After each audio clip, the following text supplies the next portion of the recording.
Hello, what's going on? Welcome to a trade stream.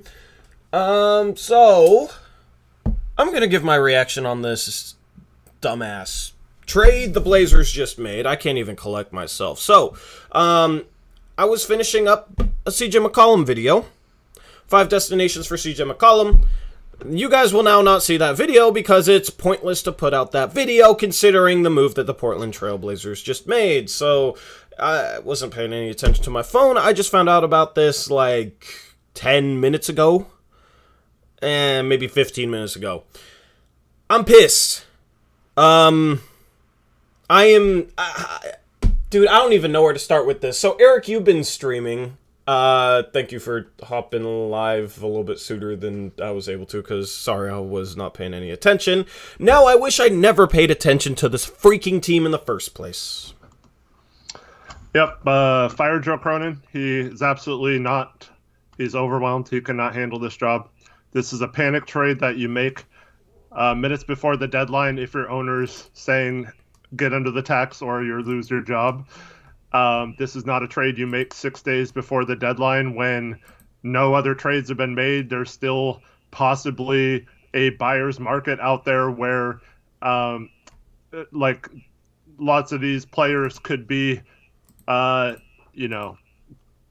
for a bidding war. And, yeah, we just ruined any chance of, basically we ruined any chance of competing with one trade in the Dame timeline. I think we've completely screwed it up. Our only chance now is if we tank and somehow get a high lottery pick, and that pick turns out to be the next Kevin Durant or something.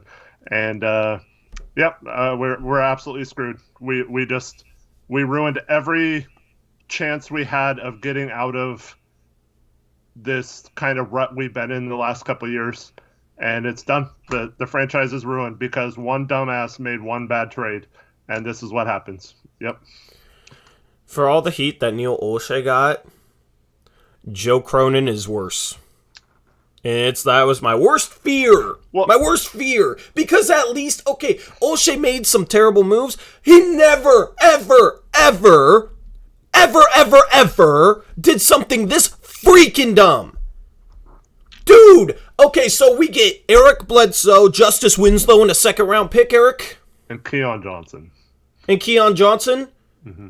I wouldn't want that package without giving anything up. I wouldn't do it for either Norm or Robert Covington, let alone both of them. I wouldn't do it for nothing. Yeah. I don't want Justice Winslow on this freaking basketball. I mean, if we're tanking, I guess that's fine. I don't want Eric Bledsoe's horrible contract on this freaking basketball team, and we get no assets. We don't even get our first-round pick back. Are you kidding me? Dude, like, how have you exhausted all options that a week before the trade deadline, you're like, yep, well, we have to take this crappy package. This is the worst trade I've ever seen the Blazers ever make. It is not even close. It doesn't even compete with the dumbass trade we made for Raymond Felton. And let me be clear on this. This does not just affect this year. So yes, if you're strictly talking about tanking for this year, sure, this was a good move. But this completely messes up any chance we have of adding a good front court next to Dame. The reason for that is we just wasted 2 assets that we could have used to generate a trade exception with by trading one of them for nothing to New Orleans, right? We could have traded one of them for nothing and been better off to a team with the trade exception, right? And then on top of that, we now have $8 million in basically dead salary between Justice Winslow's crappy ass and Eric Bledsoe when we cut him makes $3.9 million. So between them, that's $8 million next year that we just committed to our books, and we didn't get anything valuable in return for doing so. It's the dumbest move I've ever seen. Cronin should be fired. He should not be allowed to have power these next 6 days and make this worse. I'm sorry. You got your chance after 16 years, but you messed up, bro. You need to go. Like, get this guy out of that office. Do not let him make another trade, please. Like, please do not let him do anything else. I don't think he's going to make another trade. Yeah. I think this is it. This is our trade deadline, guys, right? Just like every year, it's like, oh, O'Shea's so disappointing. Look at this team. They got this guy. And it's like, oh, we only got Rodney Hood. Well, at least we got something. Yeah, Oh my goodness. I guess we got Keon Johnson. I know technically we did get a trade exception from this. What's the money on that? I think it's about $6.5 million or so. Whoop-de-freaking-do. That's not big enough to necessarily get Bro, players, like all the trade packages that I laid out, if you just take out all the first round picks we got out of them, where they made tons of sense for every other team, it's still better than this. Like, did this dude not do his due diligence in trying to figure out what was across the league? Because there is no way he had to settle for this. Absolutely no way. Not today. The only justification I have, Eric, is he's in love with Keon Johnson. Yeah, but even so, there would have been ways to get Keon Johnson, because the Clippers were talking about getting, like, they've been rumored to want Norman Powell. They've been rumored to want Jeremy Grant, like players like that. If you make one of those other trades that we've talked about, and you bring in a Keon Johnson and flip them a first or whatever as part of it, then, like, the Clippers would do that because they could detach then their 2028 first and that first you get for Keon Johnson and get and trade for, like, Jeremy Grant or something. Like, that'd be 2 firsts for Jeremy Grant, right? But, like, it makes no sense to get Bledsoe, give up both Powell and Covington in this trade. I mean, if you're just going to get Bledsoe and Keon Johnson for one of the two, like, maybe, I know it doesn't quite work for Covington that way, but, like, you have to find out a way to make that work without giving up both of them for Keon Johnson, basically. So Keon Johnson, like, he better become the next Michael Jordan or we're screwed. Like, yeah. You couldn't even get, like, Terrence Mann or someone. You know? Bro, Keon Johnson's a freaking guard. And so is Bledsoe. So is Bledsoe. We trade Gary Trent to get a freaking guard who we play at small forward. Keon Johnson has a smaller standing reach and wingspan than Norman Powell. So we traded Gary Trent Jr. for Keon Johnson and Eric. Oh my god, we traded Trent Hood, Ariza, and 2 firsts for Eric Bledsoe. A second-round pick, Keon Johnson, and Justice Winslow. I mean, I've seen on Twitter somebody say this. Don't blame Joe Cronin. He had to clean up Neil O'Shea's mess. Well, if somebody gives you a broken-down car, where if it was running fine and be worth, I don't know, $2,000, but if it's broken down, you know, you could sell it to somebody who could fix it for $1,000. You don't then go to someone and pay them $500 to take the broken-down car for free. That's stupid. Like, sure, somebody gave you a broken down car, but it's still worth something. So you don't go and just give it away for utter crap. It doesn't make sense. It's stupid. And people are sitting here on Twitter like, he's trying to reconstruct the roster. He has no freaking assets to reconstruct anything. Mm-hmm. He has no What assets do we have? We don't even have our first round pick this year. We're definitely not going to get into the playoffs this year, so we're going to keep our first round pick this year and our pick next year, and it's going to be protected through 2028, so we're not going to be able to trade any of those picks. And what assets do we have? We have no picks. Our matching salary can be like Eric Bledsoe's expiring contract next year. Okay, cool. With no picks to trade? Sick. And then what? You got CJ McCollum still? That's it. We have no assets. The only asset we'll have is like pray to God. The only way that can save anything is a top 3 pick this year. That's the only way that this can be saved. But we could tank anyway and have other assets, and we have nothing. So how is he going to reconstruct shit? He's not going to reconstruct anything because he literally, like, threw his tools into the ocean.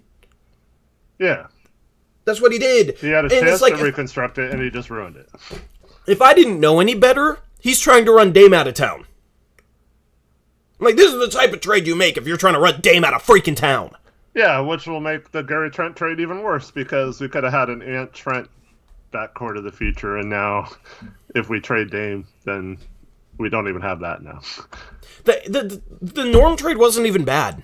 No, I know. I'm saying it wasn't bad. I'm just saying that for the people that argue that it was bad. To dump that, no. It's bad now that we trade Trent for a guard because we can't afford to keep 4 guards, and then we re-sign Powell, and then we trade him for another freaking guard. Like, it's so dumb. We need new ownership too, Eric, because we need ownership that'll push this team to be competitive. I don't think Paul Allen would have let this happen. Obviously, Paul Allen doesn't care as much about saving money, but I don't think Paul Allen would have let this happen. He would have said, you could come up with something better to save us our freaking tax money. Yeah. And Jody's just like, I don't know who Eric Bledsoe is. I don't know who Justice Winslow is, but sure. I mean, there's no way to sugarcoat this. Joe Cronin's dumb. I mean, he's dumb. If that's the smartest trade or the best trade he could come up with to get out of the tax, if that was his goal, he failed. He sucks at his job. He does not deserve to have that position. Let's thank these donations before they get off. Connor with the $10 donation. This got to be up there for worst trades ever. Thanks for the donation. Yep. In Blazers history, this is going to come down to one of the worst trades ever. Isaiah Muhammad with the $5 donation. I would have rather gotten 0 in return, to be honest. Me too, man. Me too. My heart literally dropped when I saw the report. Not a single first. This is a hard day to be an optimistic fan. And Isaiah Muhammad with the $2 donation. Just devastating. I didn't think it'd get this bad. And yeah, it's terrible. And I just want to address a comment by DJ Vega who says, oh, well, Bledsoe has a partially guaranteed next year. It's going to be easy to flip him. It's not, no matter what you flip him for, it is not better than you could have flipped Robert Covington or Norman Powell for. So any justification for, oh, his contract is easy to flip. No, it's not. It's not. It's because nobody wants him. He's not good. You have to attach assets to him. And what assets do we have? Yeah, we can't trade a first still. We didn't get a first back in this trade.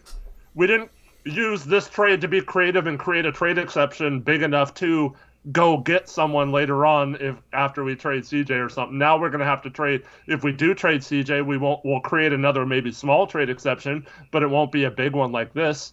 So we're screwed. Yeah, I mean, I guess Keon Johnson could count as the first there because he's a first-round pick last year. That's a good point, play-by-play. I mean, sure, but it's still terrible, terrible value. It makes me think I don't. Spencer Poole says Nurkic next for a bag of chips and a conditional second. I don't think we trade Nurkic. I think, we're under the tax. We're good to go. If Nurkic walks, whatever. Like, this is just a non-competitive trade. And I'm tired of having non-competitive people in this freaking franchise.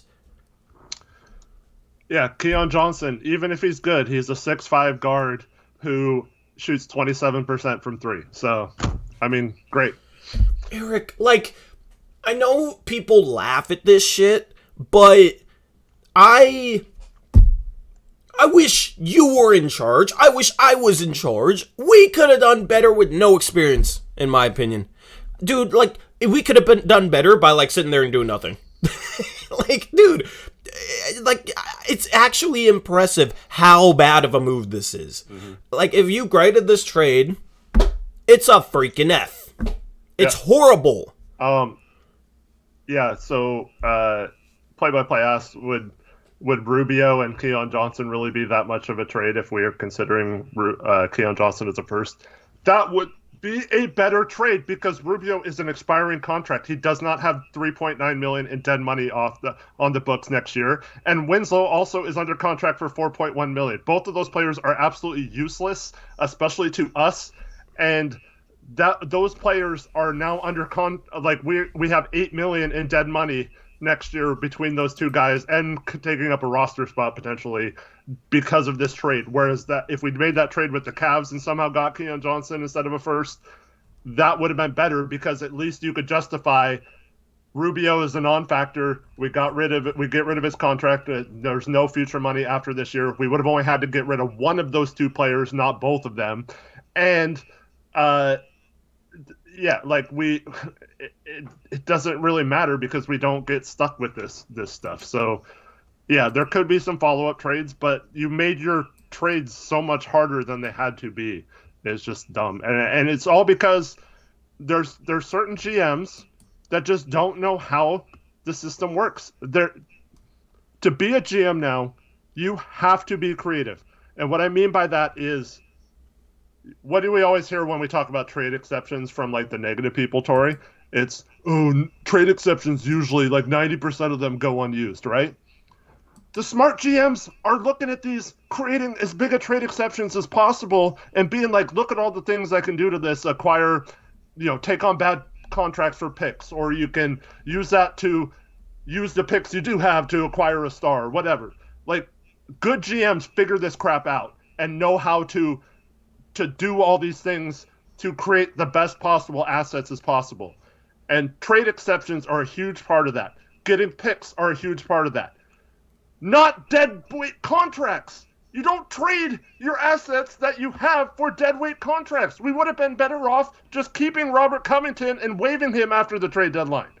Like, we would have been better off. And not only that, but then we make the freaking Clippers, who are a team that we're going to have to get by in future years if we want to contend, right? We just made them that much tougher to beat in the future years because they now have the perfect shooting guard next to Kawhi and Paul George, who's going to be super efficient and back to being a good defender again because he's the third best defender on the perimeter versus the first in Portland, right? And then we're going to have a situation where they probably re-sign Robert Covington in the offseason for cheap and have a loaded roster with Marcus Morris, Robert Covington, Zubac, Norm, Kawhi, and Paul George. I mean, that roster is crazy, and they got Terrence Mann. Like, that roster has so much. Screwed, Eric. They still have Reggie Jackson. And we just gave them all these pieces, and we made our team worse and harder to get better in the future. It makes no sense. Like, we're screwed. This is like dumb. Like I could have taken my 5-year-old daughter who knows nothing about basketball or trades or anything. She could have messed around and just pushed buttons on a trade machine and come up with a better trade than this. This is stupid. Joe Cronin screwed the Blazers. We are done. We're screwed. Yeah. It doesn't even matter anymore. We're done. We are screwed. We're done. Like, I mean, at this point, I have to, like, personally, I have to come to grips with the potential that Damian Lillard is no longer a Blazer, right? And not saying he's loyal to us and we're loyal to him. I couldn't blame him at all if he looked at this and said, "Are you freaking kidding me? I'm out." Like, I won't discuss Dame trades. I'll never discuss Dame trades because it's too, like, tough for me. Unless he, like, if he comes out. If he wants out, then we'll discuss Dame trades. Otherwise, we gotta stay loyal to him. But, I mean, like, what are we trying to do? What are we trying to accomplish? Joe Cronin talked about taking a step back to take 2 steps forward or whatever, like trying to raise the ceiling. How in the hell does this raise the freaking ceiling? This just lowers the floor and lowers the ceiling. We just dropped the house off a cliff. That's what we did. Dude. So, what was the last dono you thanked? I thanked,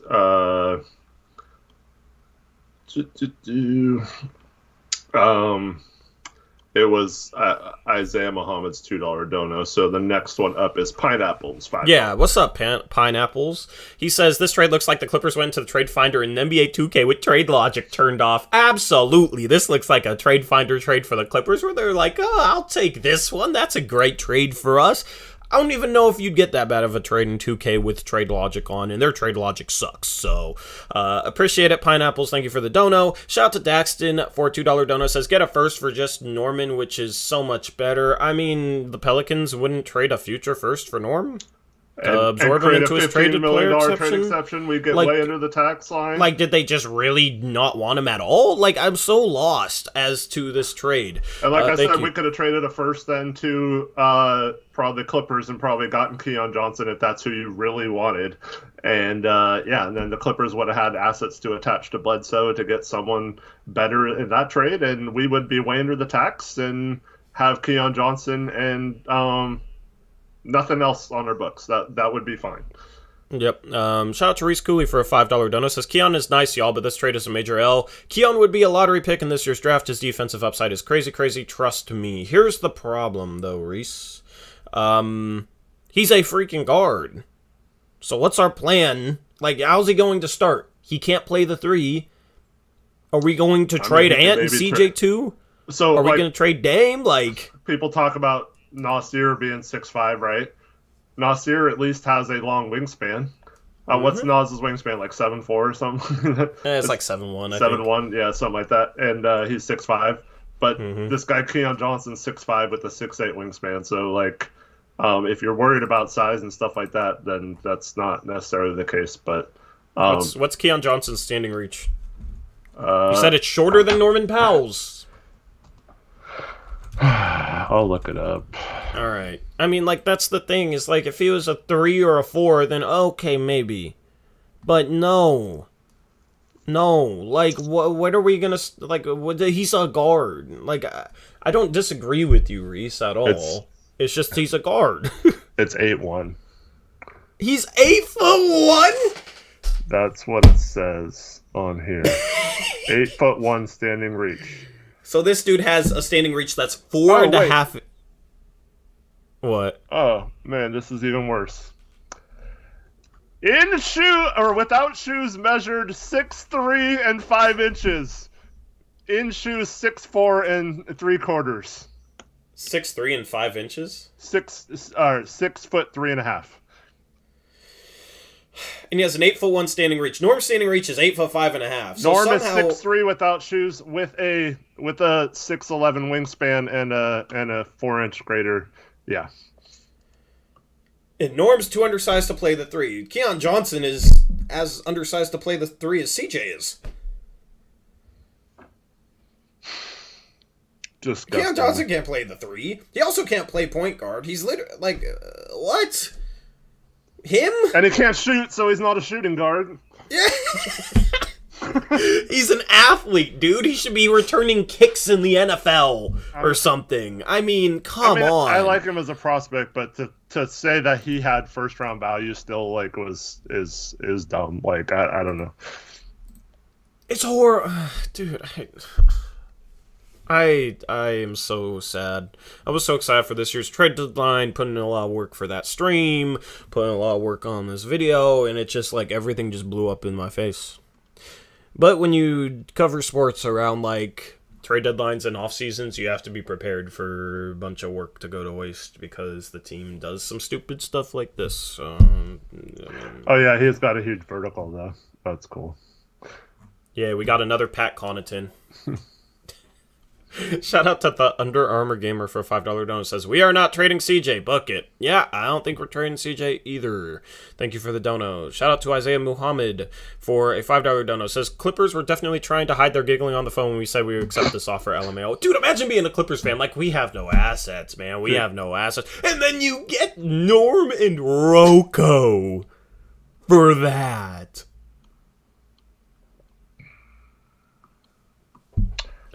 $2 Their donation fans must by be excited. M Sotelo 503 says Keon might be nice. He isn't a win now player. Yeah, it's definitely a future prospect. I mean, maybe there's another team that really wants him in a trade. I don't know. Like, I don't know. There's no justification. We're screwed, Eric. I mean, honestly, at this point. Yeah, I don't know. Were just screwed. There's just no way to view this where we're not screwed. And anybody who's trying to defend this move is just, they're Neil haters, right? It's like, Neil forced us to do this. Neil destroyed the team so bad that we had to make this trade. Bullshit. That's the only people that can defend this move. Is because they want to like Cronin and they want to hate Olshey, so they don't think. Tori, when I read the trade thing, I was so disgusted. I just saw Norman Powell for the, Bledsoe. Yeah. And I was like, dude, that's a horrible trade, right?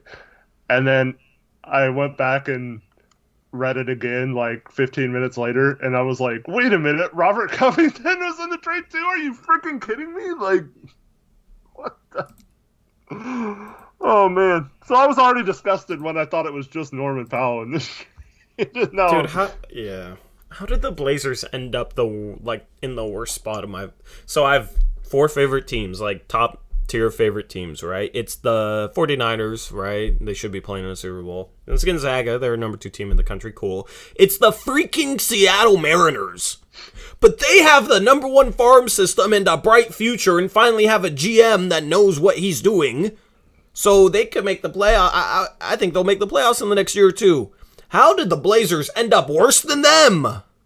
Like, I feel like this is how I felt as a Mariners fan. Obviously, just, like, not as strong because I don't care as much about baseball. But, like, this is the type of ineptitude that the Seattle Mariners have had for, like, 20 years. This is, like, one of those trades where you look back on it in 3 years and it's just like, oh, well, that was the start of the downfall. Like, they never recovered from that one. There's no getting out of this. There's no getting out of this good. Like, we're screwed. We're like, I can't portray it in a way that makes any sense. In me and Eric, like, you guys know, if you've watched our stuff, that me and Eric are like nerds with the CBA and with trades and whatnot, and we can look at things from many different angles. There is not a single angle I can look at this trade and make it make any sense. Mm-hmm. Like, well, I'm sick to my stomach right now. Charles Hansen can't watch us anymore. He understands that we're angry and frustrated, but maybe show a little professionalism if y'all want to be taken seriously. Well, I think we're being taken seriously because we have a YouTube channel and you don't have anything, so don't come in our mentions telling us how we should run things, bro. And you know what? We're fans. We're passionate fans, and and people rock with that. The Blazers franchise is ruined. It got ruined today by Joe Cronin. No. And it's ruined. I'm sorry. No, we had a chance. Nobody wants a freaking suit up here like, well, you know, this isn't a good trade, but you know what? Like, Eric Bledsoe, he was all defensive team 1 year, 5 years ago. Nobody wants a monotone suit up. Blazers. Nobody wants a monotone suit up here telling them that, right? Like, bro, if I'm watching content, I don't want to watch a suit. Hell no. I want to watch somebody that I know is like me, that is emotionally invested in the team, that is a diehard Blazer fan. That's what I want to watch. That's the guy that I'll rock with. But occasionally, you know, when something really bad happens and we get really frustrated about it, there's like 90% of our viewers are like, thank you. You know what I mean? Because I know you guys are pissed off too. And this is legitimately a venting session right now. And then there's like 10% of people who are like, oh, you can see, you guys aren't professional. Yeah, we're not freaking professional. We're on freaking YouTube streaming. We're on YouTube. We're YouTubers. Yeah, okay. Congratulations. We're not on a freaking radio show. Maybe if we were on the radio. But guess what? I bet you Chad Doing today is going to go on the radio and scream about this trade too. Or he should. No, he's very pro this trade. Of course he is. Yeah. Chad, there's no way, dude. Okay, well, he's on Twitter, like, yeah. So, I mean, well, there you go. There's your suit that will say, yeah, this is a good trade because I didn't like Robert Covington or 3 guards, so he got rid of the Robert Covington and the 3rd guard. So cool. Like, nah, like, I'm gonna be a fan, I'm gonna show my emotion, I'm gonna keep it real. If you want somebody to keep it fake with you, then you should reevaluate what you want in life. I'll get to the donations in a second, but I just want to address this. So Tomas, not Thomas Zaransky, a different Tomas, says, Kevin Pelton seems to like the trade for the Blazers because we get rid of Norman's contract. He doesn't value Norman as a positive asset due to his contract. Thoughts? Well, the Clippers sure valued his contract as a positive asset. So, yeah, anyone who says that does not understand contracts. Norman Powell's contract is great. It is either average or slightly below average what a shooting guard of his caliber makes. And he was playing out of position here in Portland. There is no way that his value was getting back the horrible Eric Bledsoe and a 2nd-round pick, and then we throw Robert Covington into the trade on top of it. Like, there's just no way that was his value. And even if it was, the Blazers were still better off keeping him as a member of their team versus trading him for this crap. So yeah, I don't agree with that at all, and that's just. You're a bad GM if that's the best you can get for Norman Powell. He's worse than Olshey. People want it. Like, it's funny because, okay, so here's how the fan base has been divided, right? And I'm sure some people watching are on the other side. It's nothing personal, okay? But there's people who put a lot of blame on Olshey, and there's people who put a lot of blame on Stotts. And there's some people that put a lot of blame on both. But a lot of the people that put the blame on Olshey love Terry Stotts, right? And they were pissed when he got fired, right? And what did they say, Eric? They said, sometimes the grass isn't always greener. Sometimes people don't realize that it can get worse. They tried saying that about the coaching change. Well, guess what? Those people that said that wanted Olshey gone. And now Olshey probably should have been gone for all the crap he did in the, the front office and how he kind of bullied people, whatever. I'm not taking that into account with this. In terms of just purely making roster moves, people didn't like him, but sometimes it can get worse. And guess what? It got freaking worse. It got way worse. And here's the deal. For anyone saying that this is like justified because of the tax situation or because of the contract situation, there's many ways to duck the tax without screwing us over. Yeah, this is like basically, this is the Russell Westbrook of trades, right? It's like you have to get like a good player, so you trade for Russell Westbrook, right? But he doesn't help your team win, right? So like it's like you think you got under the tax and you did this, but you basically got like the worst possible fit. You would have been better off trading for Buddy Hield or someone that fit your roster better if you're the Lakers, right? So like this is that type of move where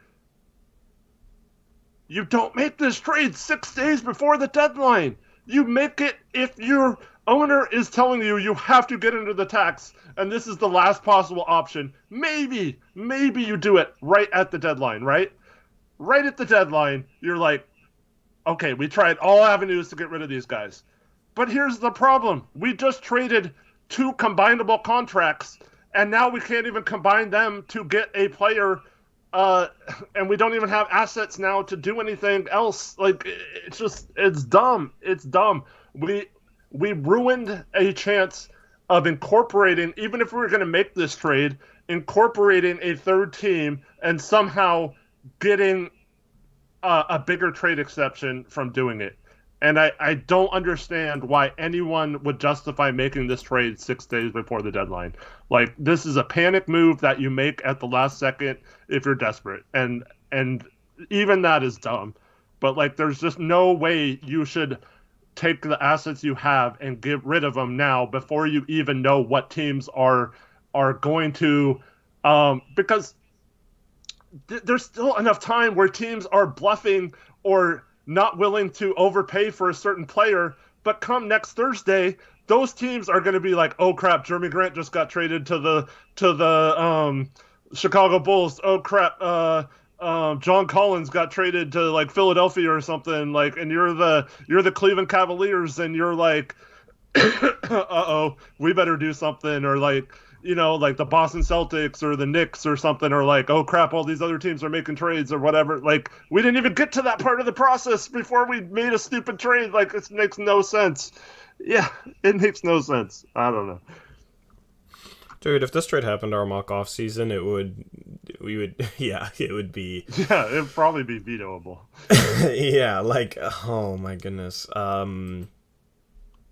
Yeah, You kept both Covington and Powell, right? What'd you say? You kept both of them, right? Covington and Powell? Or did you trade Covington? No, I kept Rocco and I kept Powell and I traded CJ for Siakam. Yeah. That's what I did in my mock-off season. I mean, we don't have the assets to get a start. Eric and Howard, like, the only thing that saves us is getting the top 3 pick. That's the only thing that saves us. But I mean, I feel like we could get a top 3 pick. We could have just, like, bought out Rocco and, like I said, like, Norm, I guess, wouldn't have mattered too much in terms of taking, winning, or losing. Like, I don't mind Keon Johnson as an asset, right? Like, I'm cool with getting him, but when he's the only asset... Yeah. When he's the headliner of our package we get back, horrible. Absolutely horrible. Like I said, maybe for one of the two, I could justify that. But for both these guys, hell no. Like, if we took an expiring contract like Sadaransky and Keon Johnson for Robert Covington or something like that, you know what I mean? That would be okay. Or, like, an injured guy that's out for the year or something. Like, it just doesn't make any sense to do. Here's the thing. I understand wanting to duck the tax. I had a lot of trades that ducked the tax for that reason. Like, every trade I made, I tried to have Portland duck in the tax because it makes a lot of sense financially. I get that. I don't blame Jody for that. But Jody... sell the freaking team because it's obvious you don't know how to run a freaking basketball team. It's obvious that you don't know who to put in charge because you put this dude in charge and this dude just tanked the shit. Okay? And she needs to sell the team, Eric. She needs to sell the freaking team to somebody who wants to be competitive, wants to win, and actually wants to hire the right people. Wants to put in place the right people. You gave the keys to the Porsche, right, to some, 16-year-old kid who just crashed it. A 16-year-old kid wouldn't have crashed it. They would have came up with a more creative thing than this. Yeah, it would have been more, entertaining, at least, there's a story with it. Nah, it's like they gave it to their friend as a gift. Yeah, you're right. Shout out to, let me think of some donos. My guy Flo was the next donation. What's up, Flo? $5 dono says, I'm here in pain with you guys. What is the best case scenario for another move? I can't even think about another move. I can't even get to that yet. I guess the best case scenario would be if a stupid team like the Cavs or the Celtics or someone wanted Bledsoe for some unknown reason. And we were able to trade Bledsoe for Rubio and maybe a second round pick or something.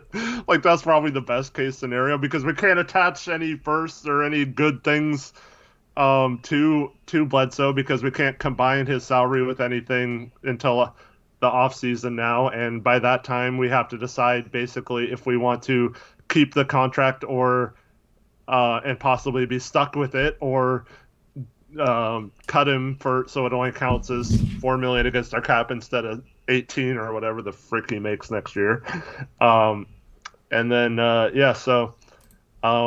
I mean, I guess we could maybe find a stupid team to take on Winslow, but we're not going to do something smart though, Eric. That's the problem. Is there's no point to even discuss a best case scenario because Joe Cronin has made it obvious that he's the best case scenario was not doing this.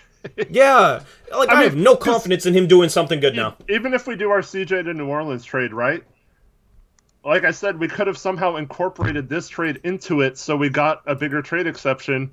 But instead, now we don't even have that option because we just traded it. It's like the season we traded Ariza, we traded Bazemore for Ariza and I forgot what we got, Wendy and Gabriel or whatever.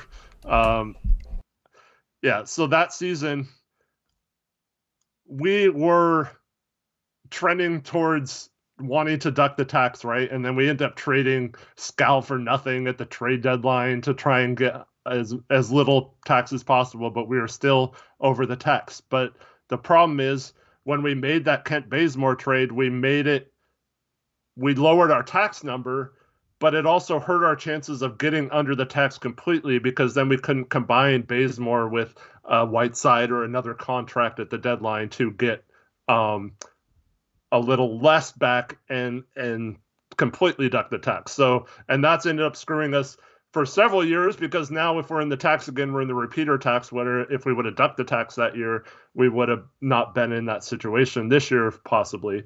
So, yeah, it all stems back to that, and now this feels like the same thing. Like we had a chance to duck the tax, and we just took the first opportunity to do so without even any regard of how it fits for the future. And honestly, if it's painfully clear that this organization only cared about dropping the tax. They have no intentions of making this team better. They're probably just going to ride it out with Damon, CJ, and Nurk and hope that's good enough to keep some fans around. And that's totally horrible because that's not what the fan base wants. And but they think that's just good enough to keep people interested. and unfortunately, they only cared about ducking the tax. And to be fair, I wouldn't want to pay the tax this year either for two reasons. One, our team sucks, and two, there's a huge payment coming to non-tax-paying teams. But once again, put someone in charge. Get Joe Cronin the heck out of there. Put someone in charge who understands how the cap situation works, how the cap flexibility, how trade exceptions, how different maneuvers can lead to you getting into the tax, how all that works. And if Cronin wasn't smart enough to figure it out, which he obviously proved that today, that he is not smart enough to handle that position, get him out of there and get someone who does, because it's not that difficult if you know what you're doing. When's the second round pick? What year? 2025. From Detroit. When they're gonna be good. They'll probably be good with like Banchero and Cade Cunningham and yeah. Oh, I'm just typing my reply to Chad Doing because he thinks this is a fine trade, and I am so baffled by that. I am so baffled. I am like. Shut up. I like Chad. I am baffled by that take. I mean, we know that. I mean, this is the reason why he wanted to start this channel, right? Because a lot of Portland media don't understand. They think like Cronin did today, right? Oh, we ducked the tax. Great trade. Eric Bledsoe is a non-guaranteed contract next year. We only have to pay him $3.9 million. Good move. Like, we get out of Norm's contract. All this stuff. Like, that's how people think that are not as versed in the salary cap or how a team works or how to make trades work. And this is exactly the problem. We have one of those guys in charge right now instead of someone who is creative and smart and does a bunch of things like a good GM would do. And now we're screwed. Pineapples with the $5 dono. Keon Johnson wears 45 for the Clippers. Last championship for the Blazers was won in 1977. 2022 minus 1977 equals 45 years since we won a championship. Coincidence? No, it's not a coincidence. Thank you for the $5 dono, Pineapples. What it actually means now is it's going to be another 45 years until Blazers win a championship. Yep. So, I mean, I'll be here in 2067. I hope I'm still alive to see it. Yeah. We'll have Eric in a wheelchair. I'll be 87. Back in my day, when we traded for Eric Bledsoe, that was the worst trade ever. 45 years ago, when we're finally now getting over what that trade did to our franchise. Is that how your voice is going to sound? I don't know. I don't know how to sound old. I'm sorry. Hopefully some of you guys are still around then, so you can be like, oh, I remember when you guys talked about trading for Eric Bledsoe. That was horrible. And all the kids will be like, who in the hell was Eric Bledsoe? Thank you for the $5 dono, Pineapples.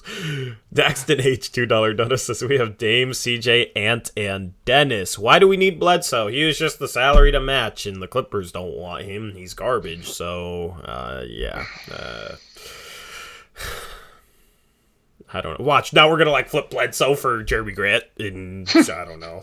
What if we trade like we don't even have the picks to trade for Jeremy Grant. We can't trade for Jeremy Grant. What are we supposed to attach? Like, dude, even if I try getting ridiculous with like us getting a ridiculously good deal, it can't even happen because we really have no assets. The only really thing now is I guess we could trade Nance to Chicago for our pick back if they're willing to do that.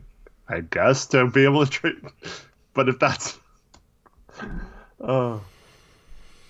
maybe the Pacers are dumb enough to want Eric Bledsoe and there's someone like Miles Turner. Eric, we're so screwed, man. Shout out Ensotello 503 for $2 dono. Says we are frustrated because we could have got better. I mean, or we could have just done nothing. This doing nothing is better than this. That's how bad it is. Appreciate the dono, Ensotello. Good to see you. Shout out to Shervin, member for 15 months. Says Jody Allen is a disgrace to Paul Allen's legacy. I mean, she just needs to sell the team. That is as simple as it is. Find somebody competitive that knows what they're talking about. Dude, like, Eric, me and you need to be, like, assistant GMs, where all we do is just make sure our GM doesn't do some dumb shit, and we just toss them trade ideas and trade concepts. Yeah. Or they need to just watch our freaking channel. Shout out to... Yeah, we'll do a Twitter space in a second. Or they could, if you want to. Do you want to do a Twitter space? Sure. They could have read my article from this morning on Blazers Uprise, which is now... I wasted, 4 hours last night writing a trade article on what I would do as a GM. So if you want something that's actually intelligent and smart and what a non-stupid mess up of a GM would do, go read that on Blazers Uprise to reminisce on what could have been instead of us ruining our franchise. Yep. Dang. I know. Flo says running it back seems like an amazing idea now. Like, just a few hours ago, like, people were saying, like, Cronin better not run it back. He's the worst GM ever. He's just like Olshey if he does that, If he better not just do something around the fringes. Well, yeah, are you happy now, people? Like, yeah, that would have been... That sounds great to actually keep everyone and worry about it in the offseason now versus trying to do this. I mean, maybe we'll have Eric Bledsoe's perfect for a tank, right? So we'll be able to talk about that. Yay. Shout out to Zach, $2 dono says, I live for Eric's voices he makes when he's pissed. Eric, you should be a voice actor.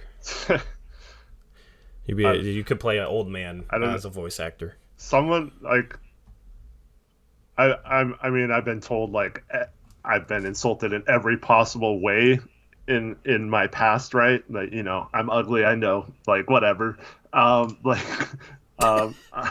Whatever, but, like, someone insulted, like, said I had the most annoying voice ever, like my normal voice the other day, and I was like, that was the first time I'd ever heard that. Like, I know it's deep, but, like, I didn't think it was annoying, but that was a first for me. Yeah. But I'm glad Zach likes my voices. Yep. I don't even plan on doing them. It just kind of happens. Yeah. I want to get to this last dono, but first we still got many more. Thank you guys for the support. It makes it feel slightly better. It still doesn't feel good. Yeah. Tom Fisher, $5 dono. Appreciate you, Tom. What's up, Tom? Says this must be why Morey keeps floating / holding on to Dame trades. Maybe he knows Cronin can be fleeced. If he didn't before, he does now. Scared. Summed up pretty well. Yeah, Joe Cronin just put a giant sign on his head, Eric. Joe Cronin just put a giant sign on his head that screams, "Fleece me!" Dude, Tori, I just had the worst thought ever. Oh, God, what? Our team next year of Eric Bledsoe, Justice Winslow, Ben Simmons, Tobias Harris, and... Oh, God. Where does Julius Randle come into this, by the way? We re-signed Hassan Whiteside or something. Like, oh, my God. That's not that far off from being... Is he trying to become a meme? Is that Cronin's end goal here? He just wants to be a meme? Oh, my God. That's... CJ for Randle incoming. I feel like that's the... Dude, imagine if we just cap this up by getting Julius freaking Randle. Oh, that'd be so gross. Oh, my goodness. Appreciate the dono, Tom. Shout out Luis Nunez. A major $20 dono. Says, first drink is on me, fellas. Is there a possibility Winslow fails his medical and the trade gets voided? Please fail your freaking physical! Justice Winslow, please. You don't want to be here. Like when the... Celtics was traded for Bol and PJ Dozier, and they just waived the right to the physical because they didn't care. I have a feeling we just do that versus, and be like, yes, he failed his physical, the trade is off, and then it's like Portland has waived their rights to, the trade because they're fine with his physical, even though he failed it or something, Yep. Shout out to Connor, $5 donut. Says the MLS Connor, you've gotten me into soccer, but MLS talk right now, man. Yeah, I'm just kidding. Connor, $5 dono. The MLS season starts in 3 weeks. It's not too late to become a Timbers channel. Yeah, they kicked that white ball through the white net and scored and go green and yellow. Green and red. What are the colors? I don't. Green and what's yellow. their secondary color? Well, they wear red sometimes too. Connor, what is your team's colors, man? I know they. What is our colors? They re-signed someone important today, right? Oh yeah, they got Blanco back, so that's good. And I know his name, and I know that was a good move. So look at me, Connor. Are you proud of me? I guess I'm gonna have to watch more freaking Portland Timbers because they're the only serious franchise in the city. Shout out to Connor's brother, Greg. Greg Martin, $5 dono, says the only way this works out good is if we somehow flip Bledsoe and Winslow for Rui and the Bertans contract, but that's not happening. Okay, would you do that, Eric? Yes. Yes, in a heartbeat. Yes. In a heartbeat. I think it's too much salary for Washington, though. Like, you'd have to throw in, like, Thomas Bryant in there, but, if they really want off Bertans, like, let's do that. We can't combine those two, but no, I think Bledsoe... Well, we wouldn't have to, because, like, Bledsoe would match Bertans and Winslow would match Rui, I think. Rui and Bryant, because Winslow's making like Winslow's only making $5 million. I'm still thinking he's making $13 million. Yeah, no, actually maybe it would work. Salary wise, I'm thinking Winslow's making $13 million. That's what he was making like last year. Yeah. I mean, there you go, Greg. You're already better than Joe Cronin because Joe Cronin probably looks at that and somehow values Bledsoe and Winslow. That's the only way that makes this trade make any sense. So I appreciate the dono. And then final dono that we have for now is Liam Best, $5 Australian dono, says, we just got the Jerry West treatment. Yeah. How is Jerry West so good at his freaking job? How does he fleece people so much? He's like magical. And we just got, yeah. Did you see that Lakers revoked his season tickets? That's so petty. He had a lifetime deal with Jerry West to always have season tickets, and the Lakers revoked it. He was angry, so that's why he took it. Why'd he take it out on us, man? I don't know. He was angry about that and took it out on us. He was having a bad day, and he's like, I'm going to go fleece someone, and then Joe Cronin just happened to be like, oh, hey, I love Eric Bledsoe. What do you have for me? Bro, Joe Cronin, they hired him to... I mean, I'm sure he made the right hires in the front office to, like, make it a better culture. That's going to be his lasting legacy. That and screwing over the Portland Trailblazers as a team. Why is my camera out of focus? There we go. Anyway, shout out to Shaggy Squid, $2 Australian dollar dono. He says, I am genuinely in tears. I woke up to this. Yep. What's up, Shaggy Squid? Good to see you here. December 4 or February 4. I don't even know what month it is. That's how shook I am. February 4th, 2022. That's the death of the Blazers, as you know them. Alfred Camino for 3. You're the one saying that they weren't going to make any trades. Are you happy now? Yep. Just last night, he was telling us that we weren't going to make a trade. Shout out to Cole Ray, $2 dono. Says, this will be my last time here. See you in the next life. Don't leave us, Cole. Oh, no, that was the bridge thing, right? The Coles were all going to jump off the bridge if we didn't re-sign Norman Powell or something. Oh, no! And then we re-signed Powell, and everyone was happy, and now... They were partying on the bridge, and now... for freaking Eric Bledsoe.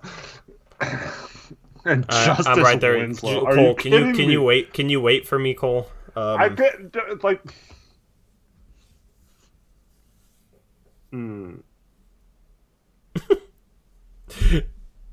Shout out to Adam McVeigh, $5 Australian dono, says, just woke up in Australia to this trade. What the actual F just happened? I'm fuming. I could actually come up with a better trade from every single trade in the team in the NBA than we did today. You know what I mean?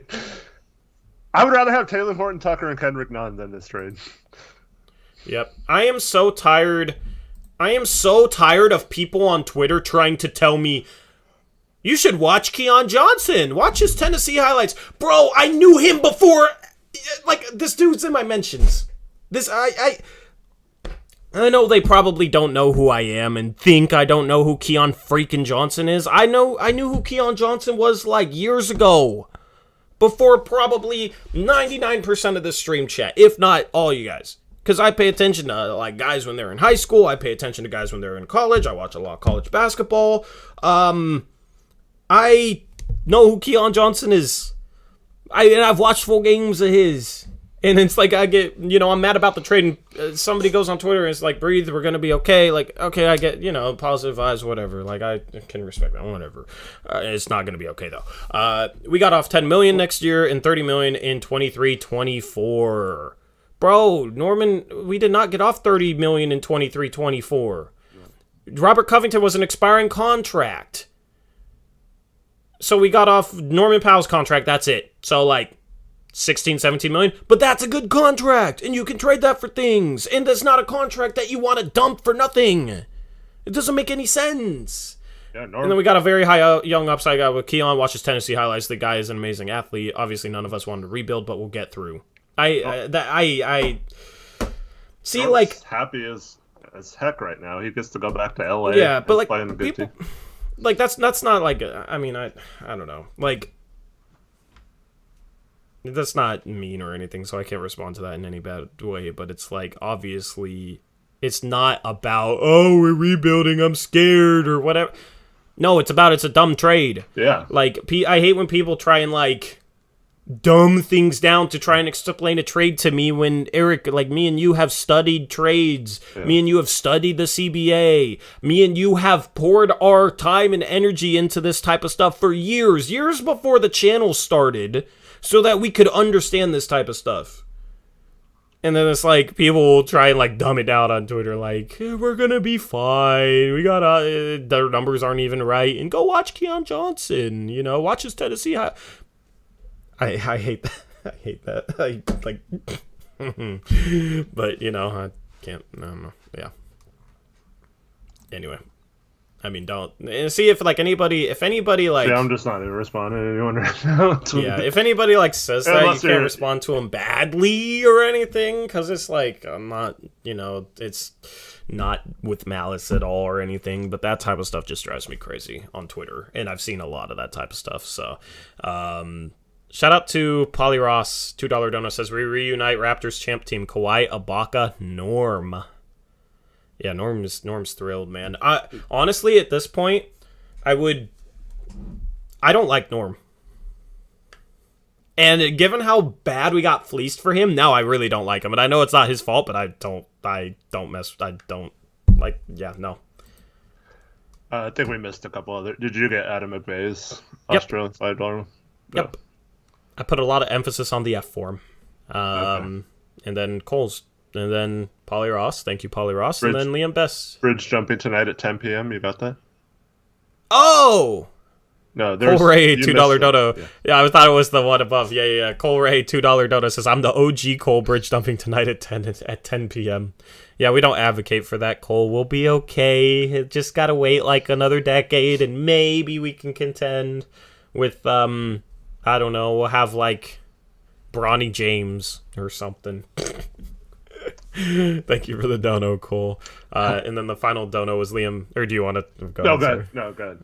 Liam Best, $2 Australian dono, says, now we can watch Zach turn into KG on the Spurs, LOL. Yay! Zach Collins not listed on the injury report tonight for the Spurs, or tomorrow maybe. Whatever their next game is, 20. He was not listed on their injury report. He's going to play, and yeah, that's absolutely going to be the final nail in my coffin, is watching him dominate like he should be in Portland right now if he was healthy. XC depth, this team is not going to move to Seattle if Jody Allen sells. Like, there's so many hoops the league has to jump through, and the league isn't going to let what happened to, like, Seattle happen to us. Mm-hmm. They're not going to let that happen again. Shout out Visual, $2 dono, says, Keon Johnson literally got no fear.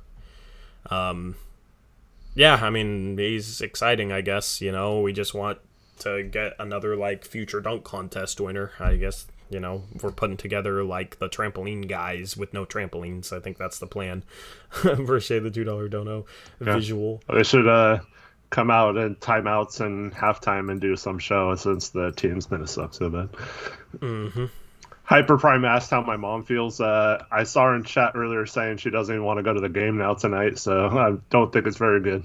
Dude, it's so insane. I need to not look on Twitter for, like, the rest of my life.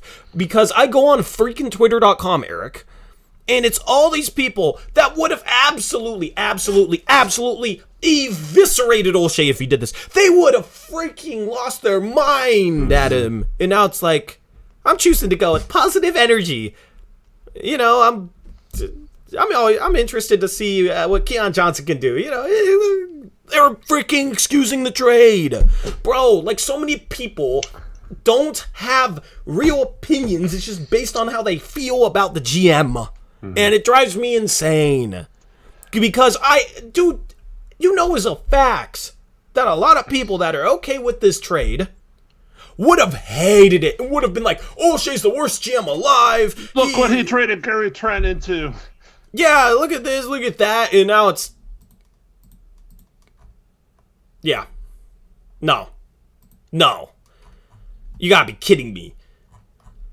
Oh, God. It's like, Eric, it's like a culmination of all my pet peeves and everything that could possibly annoy me right now.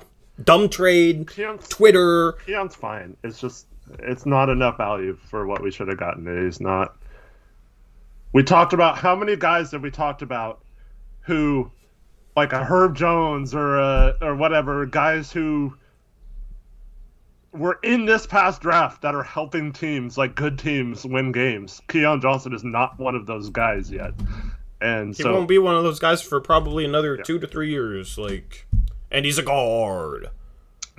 Mom, both Flo and Chris say you should go to the game and boo tonight, so I think that's they play in Portland tonight. Please, if you're at the game or you know somebody that's going to the game, boo something. Boo. Obviously, we're not booing the OKC Thunder. They suck. Right? My mom says, "Oh, I will boo." But yeah, don't boo any of the players, but yeah, like they should definitely have some sort of Bro, I would respect Cronin if he was willing to come on for an interview and we would grill him. We would grill him. It wouldn't be like insulting or anything, but it'd be we wouldn't play soft. See, this is what I was worried about. It's without him saying anything, it's the whole this is what we get. Oh, Norm had such a, the 5-year contract made it tough to make him tradable, so there wasn't a lot of things you could do. It's tough to find two to tango. It's tough to make to make a trade work between multiple teams. And there's, some organizations have multiple people that all have to be on the same page, so it's tough to discuss trades with some of these teams. It's just really hard, guys. I'm sorry. Well, yeah, you weren't good enough, man. Not good enough.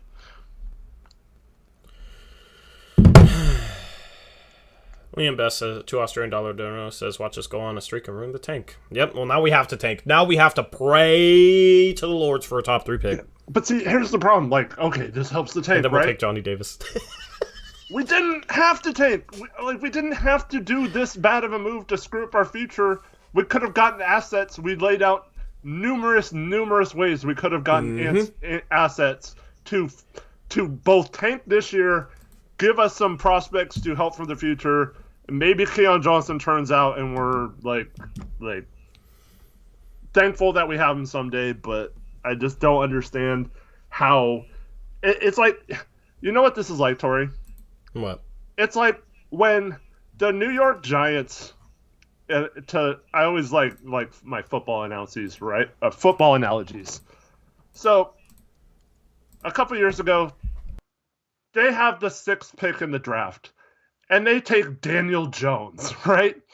And Daniel Jones is projected like a second round quarterback, right? They take him at 6, right? So Daniel Jones has a few games and everyone's like, see, the Giants are smart. They've got their guy. It was a good pick. No, that's BS. It wasn't a good pick because you could have traded down, gotten more assets, and still gotten your guy like 10 picks later or whatever, and picked up an additional first probably from a stupid team and done that. So this will always come back to me for that. It doesn't matter how good Keon Johnson does. You did not maximize the value of your players you traded out. And that is the problem. You do not make moves hoping something turns out to be really good, otherwise the trade was worthless, right? That's not how you do it. You make that trade to where, I have all these assets, and then on top of this, we got to trade Murphy if he turns out. That's another bonus to this trade, right? See, if we got Trey Murphy instead of Keon Johnson in this trade somehow, it would have been a little bit better because at least he's a freaking 6'9" forward. Right, but I'm just saying, if we got like 2 first-round picks or even 1 first-round pick in this particular trade, right, and Keon Johnson, and then we're like, okay, so if Keon Johnson doesn't pan out, at least we still have that first-round pick or whatever, right? But like, unfortunately, we don't have any way to make this trade better other than to hope Keon Johnson, or we get lucky on a 2025 second-round pick. That probably won't even be our pick by the time that comes around anyway. Yep. I'm going to quote tweet Blazers Edge's tweet. All right, so give Alex me a sec. Wolf, no, Winslow cannot be an okay player. He sucks. He's a terrible fit. Even if he is an okay player, he's about as bad of a fit next to Dame and Ant as possible.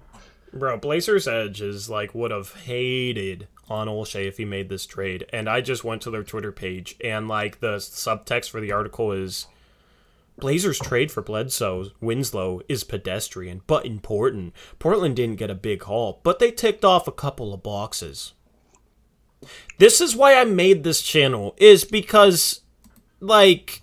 Dude, I wouldn't even bother with them. You're just gonna make people hate us even more. I don't care. They're already gonna hate us because we didn't like Terry Stotts. People hate us because we didn't think Terry Stotts was a great coach. People hate us because we don't hate Neil Olshey. People will find a reason to hate us, Eric. People are gonna find a reason to hate us. So let them hate us. Screw it. I'm not gonna tweet it out because I shouldn't. But like, honestly, like, it's nothing personal against, like, Dia's a fine person, and she's like a pretty big figure there, and I have no problem with her. It's not personal, right? And I don't know enough about Dave Decker to have anything personal about him, but when you do crap like bag on a GM for trades that are better than this, and then this goes down and you have no issue with it, then I'm going to call it out. Then it's just ridiculous to me. Right? And it's like, I will call out people's work. People have called mine out left and right, so I will do the same. But the thing is, I actually have legs to stand on, because there is everybody knows, I'm sure they even know, that there's no way they would be saying the same thing if Neil Olshey made this trade. They would be blasting it. They would be making fun of him. They would be ridiculing him to no end. And I'm not saying this to defend Neil Olshey at all. I'm just saying, where's that same energy? Now all of a sudden it's like, oh, this checks off a couple boxes. This is an important trade for us. Like, BS. As Flo says, man, F them boxes. Like, that's why Blazers Edge drives me crazy, man. That's why like... See... This is the problem. Like I said earlier, we have a person in charge who thinks that way. And that was the absolutely worst case scenario for the Blazers right now. We couldn't have a person in charge who thought that way. Oh, let me check off some boxes in a trade. Let me save $3 million so I can get under the luxury tax. And let me, let's go and...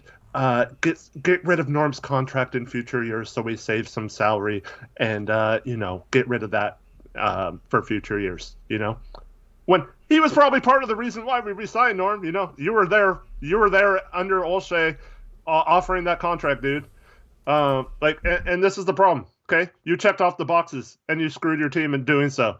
And there were avenues to check off all those boxes and help your team in the future. Take that step backwards to take multiple steps forward. That's how you should have done it, but that's all they cared about was ducking the tax. I'm sure of it now. They have no intention.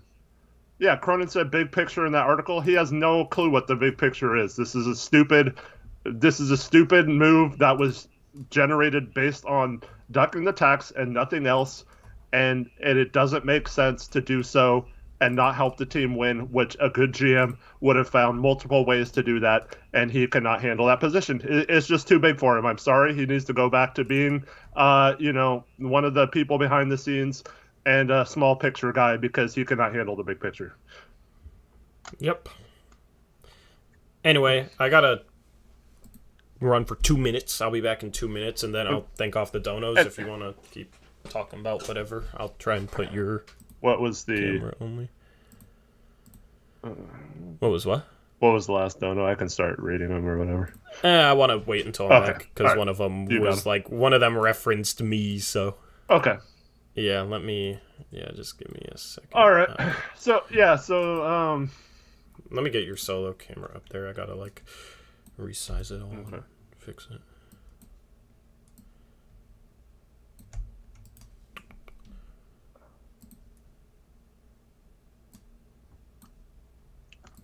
Solar money is, I mean, I don't know how many times we have to explain this.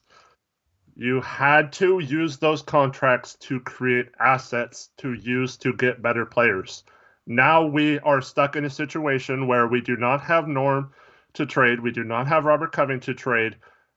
We have no picks that are good to attach to a CJ to get, say, a Ben Simmons or someone like that, or a Jeremy Grant or whoever you want to get. So that's the problem. We did nothing to fix. If our roster was imbalanced, we did nothing to fix that imbalance or to give us hope that there was another move coming, because now we have worse assets to trade. So I don't understand how we should be positive about the future, or how this doesn't destroy our future, because now we're dependent on a draft pick working out, which we had as a draft pick anyway. We could have tanked whether we made this trade or not. We were trending that way anyway. We could have, like I said, bought out Rocco and done that. So, it's not. Yep. So Shams is apparently reporting that the Nets are open to trade Harden. That's just crazy. That the Nets are so screwed, man. It's gonna turn into the same situation with the Kevin Garnett and Paul Pierce trade, where Houston's gonna get like top 5 picks in the future from them because of that. Yeah.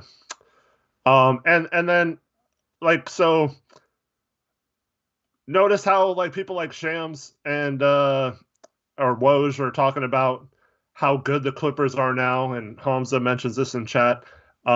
Says they have Paul George, Norman Powell, Kawhi.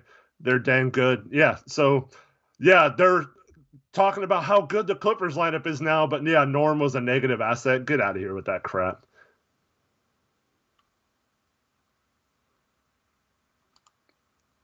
Yeah.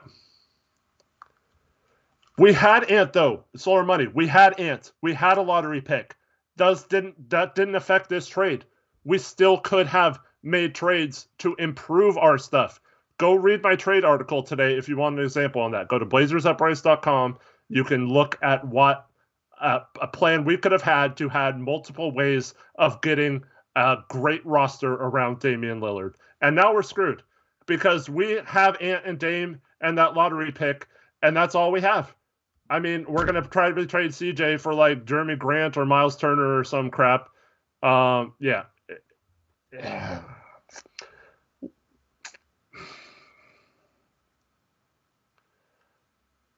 And for those that don't know, like Norman Powell was shooting 50% from 3 since he's been back. He's he's a career 40% 3-point shooter. He's one of the more efficient shooting guards in the NBA. That is not a negative contract. Anyone who says that is stupid, in my opinion.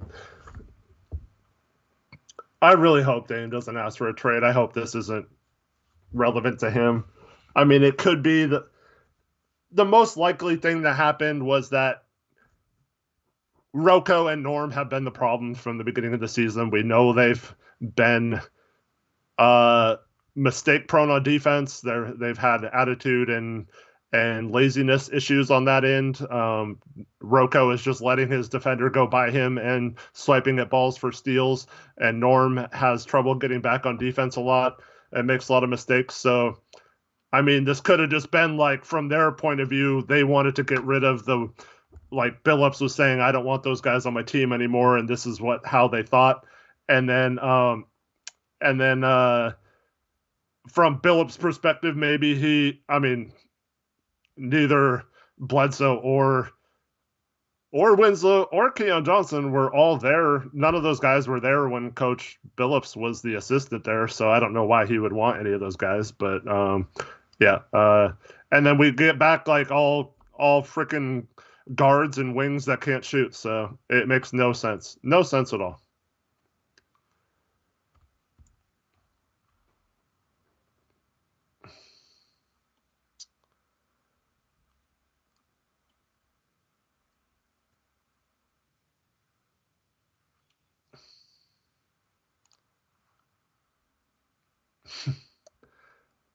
I hear Tori. I don't know if you guys can hear it, but I hear Tori talking on his phone to someone. Oh man, this is just bad.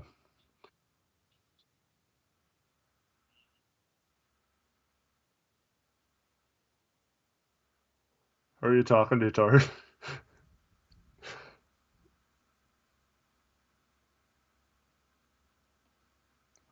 DJ Vegas says um, a quote of Dame was just reported an hour ago that he's going to sink with the ship.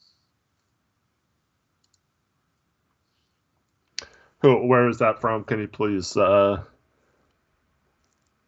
me know where that's from? I don't know if anyone else has seen it or something. It was a ballsack sports tweet. Did you get ballsack, DJ Vega, like Tori last night?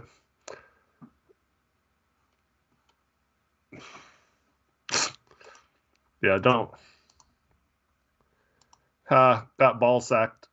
That's why I do not like any kind of things unless you actually show me the actual stuff. So nope. Yep. DJ Vega, don't get ball sacked, man. Don't pull a Tory. Tory is the king of ball sack right now because he thought Paul George was coming back last night. Yeah, I don't know who Tori is talking to. Everyone who donated, give me just wait for Tori to get back. He wanted to wait to read off the donations, so that's all we are waiting for.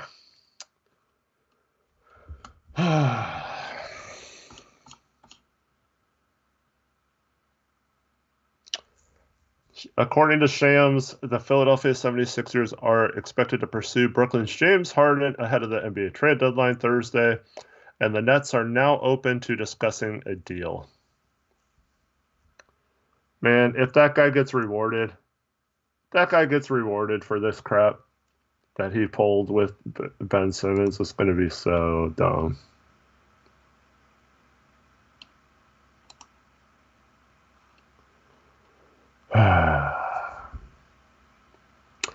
We don't know if Dame signed off on the deal, or I mean, they're probably trying to frame it to him as some sort of benefit in the future, or they have some sort of way of justifying it, but it's just dumb.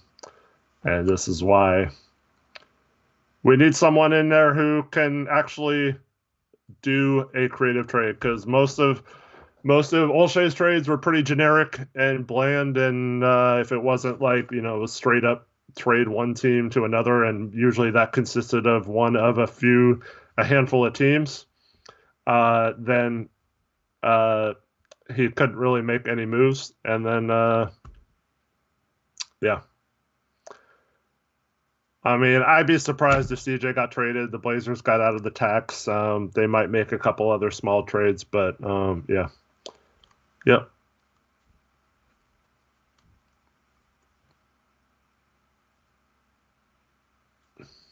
I'd be surprised if Dame just all of a sudden changed who he was as a person and was like, I want out or whatever. And all indications are that the Blazers still want him to be here. So, yeah. I mean, XC Depp, you must not have been around in the Jailblazers era, but says this is the first time he's ever been embarrassed to be a Blazers fan. Yeah, it is embarrassing, I agree, but there's been plenty of embarrassing things we've done in the past. But yeah. Okay, you're 40, so I guess you didn't really care about that era, but yeah. I mean, when you think of bad trades, I mean, we didn't get much for Drexler. We didn't. We traded Jermaine O'Neal for Dale Davis. Horrible trade. We basically traded Brian Grant for Sean Kemp when he was fat and coked out.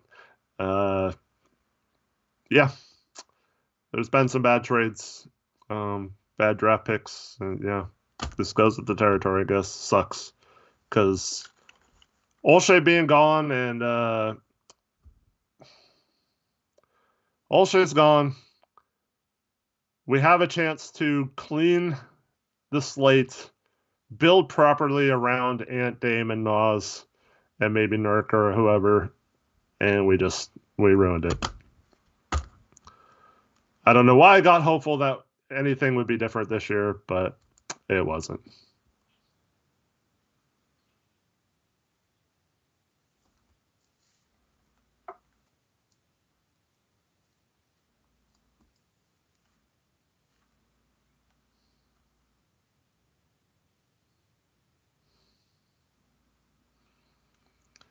Why?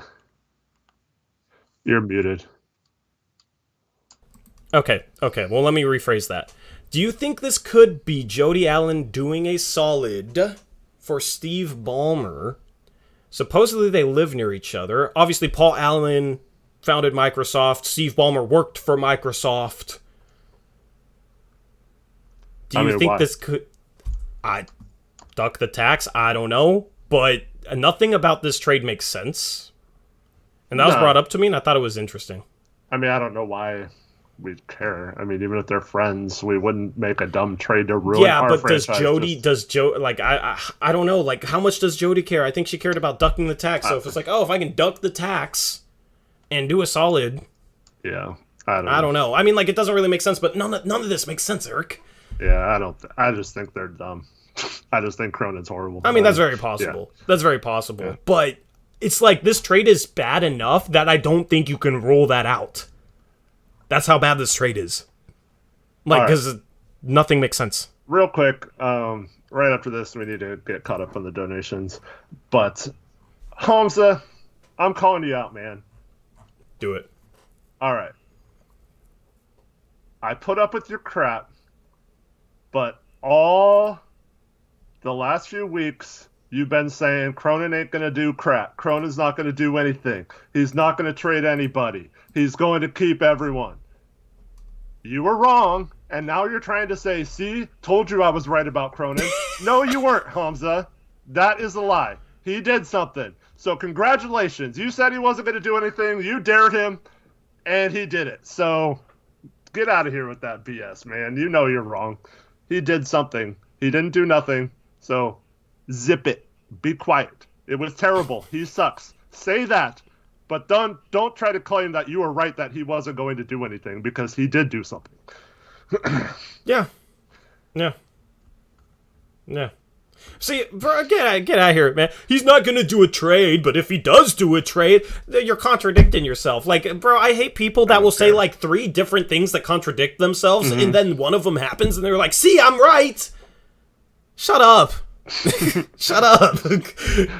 All right, let's read the donations. Yeah, shout out to Spencer, $2 dono. Says, what do you think Chauncey is thinking right now? I think Chauncey is thinking, he didn't have any of those guys last year, right? Nope. So it doesn't even... Bledsoe was on the Pelicans last year. Winslow was on the... Was he on the... What team? Free agency team? No, he was on, like, Memphis. But then he never played for Memphis or something, right? Yeah. He was part of the Iguodala trade or something. I don't know. I think he played for them a little bit, but yeah. Oh, yeah, he did play a few games. Yeah. Yeah. And then, Keon Johnson was at Tennessee. So he was a college player. So, yeah. None of these players played for him, unfortunately. So what is Chauncey thinking? He's thinking... I mean, maybe he heard from Ty Lue they're good, but he just got fleeced, like, by his friend, if that happened too. Yeah.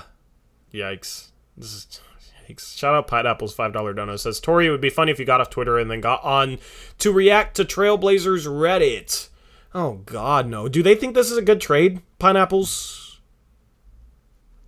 Because, like, Rip City Reddit, there's cool people on there. And then there's people that also hate us, Eric. I don't know why, but there's people on there that hate us. But like the opinions of that Reddit, it just seems like random. Like they just throw darts at a board, and I don't understand it. Shout out to Visual, $5 donor. Says, I'm excited to see Keon and Anthony and Trendon. I'm sure that's a typo. Keon, Anthony, and Trendon. That will be exciting young energy. This will be the most interesting year ever for the youngsters. I mean, Keon Johnson will be fun to watch, I guess, but also, like, dude, I feel like he's going to come in, shoot like 20% from three, 30% from the field. Everybody's going to be like, dang, this guy sucks, and that was a horrible trade. But it's like, I put him more like Greg Brown right now, where I don't know if he's going to earn minutes to play even in a tanking situation, right? If Greg Brown can't earn minutes on this team right now, like, how is Keon going to get that many minutes? I don't know. Yeah. I don't know. Winslow is still only 25. Bruh! Oh my god, I can't with Twitter takes. I can't with Twitter takes. I need to get off Twitter. See, you see how much Twitter is driving me crazy? Imagine if I got on Reddit. I couldn't. Bro, I can't. Oh my goodness. Just get to the donos instead. Yeah. I mean, like, honestly, if I get on Twitter later, I'm going to have, like, a new 10 haters. Yay. Shout out to Kyle Wilson. $2 dono says Dave needs to get out from under Jody's mahogany desk. Shout out Kyle Wilson for the $2 dono. Bourdain gets paid, or Annie. Hey, Annie. Says... She has a $5 dono. Appreciate it, Annie. She says, just taking a break from work and catching up on the news. This is a big yikes, right? Yes. It's bigger than a big yikes. It's the biggest yikes ever. It's devastating. I mean, yeah, watch back the stream later. You'll probably be entertained. I mean, at least this is, when everything goes to crap, hopefully we can be entertainers, Eric, because, I mean, being CBA experts isn't doing us any good, right?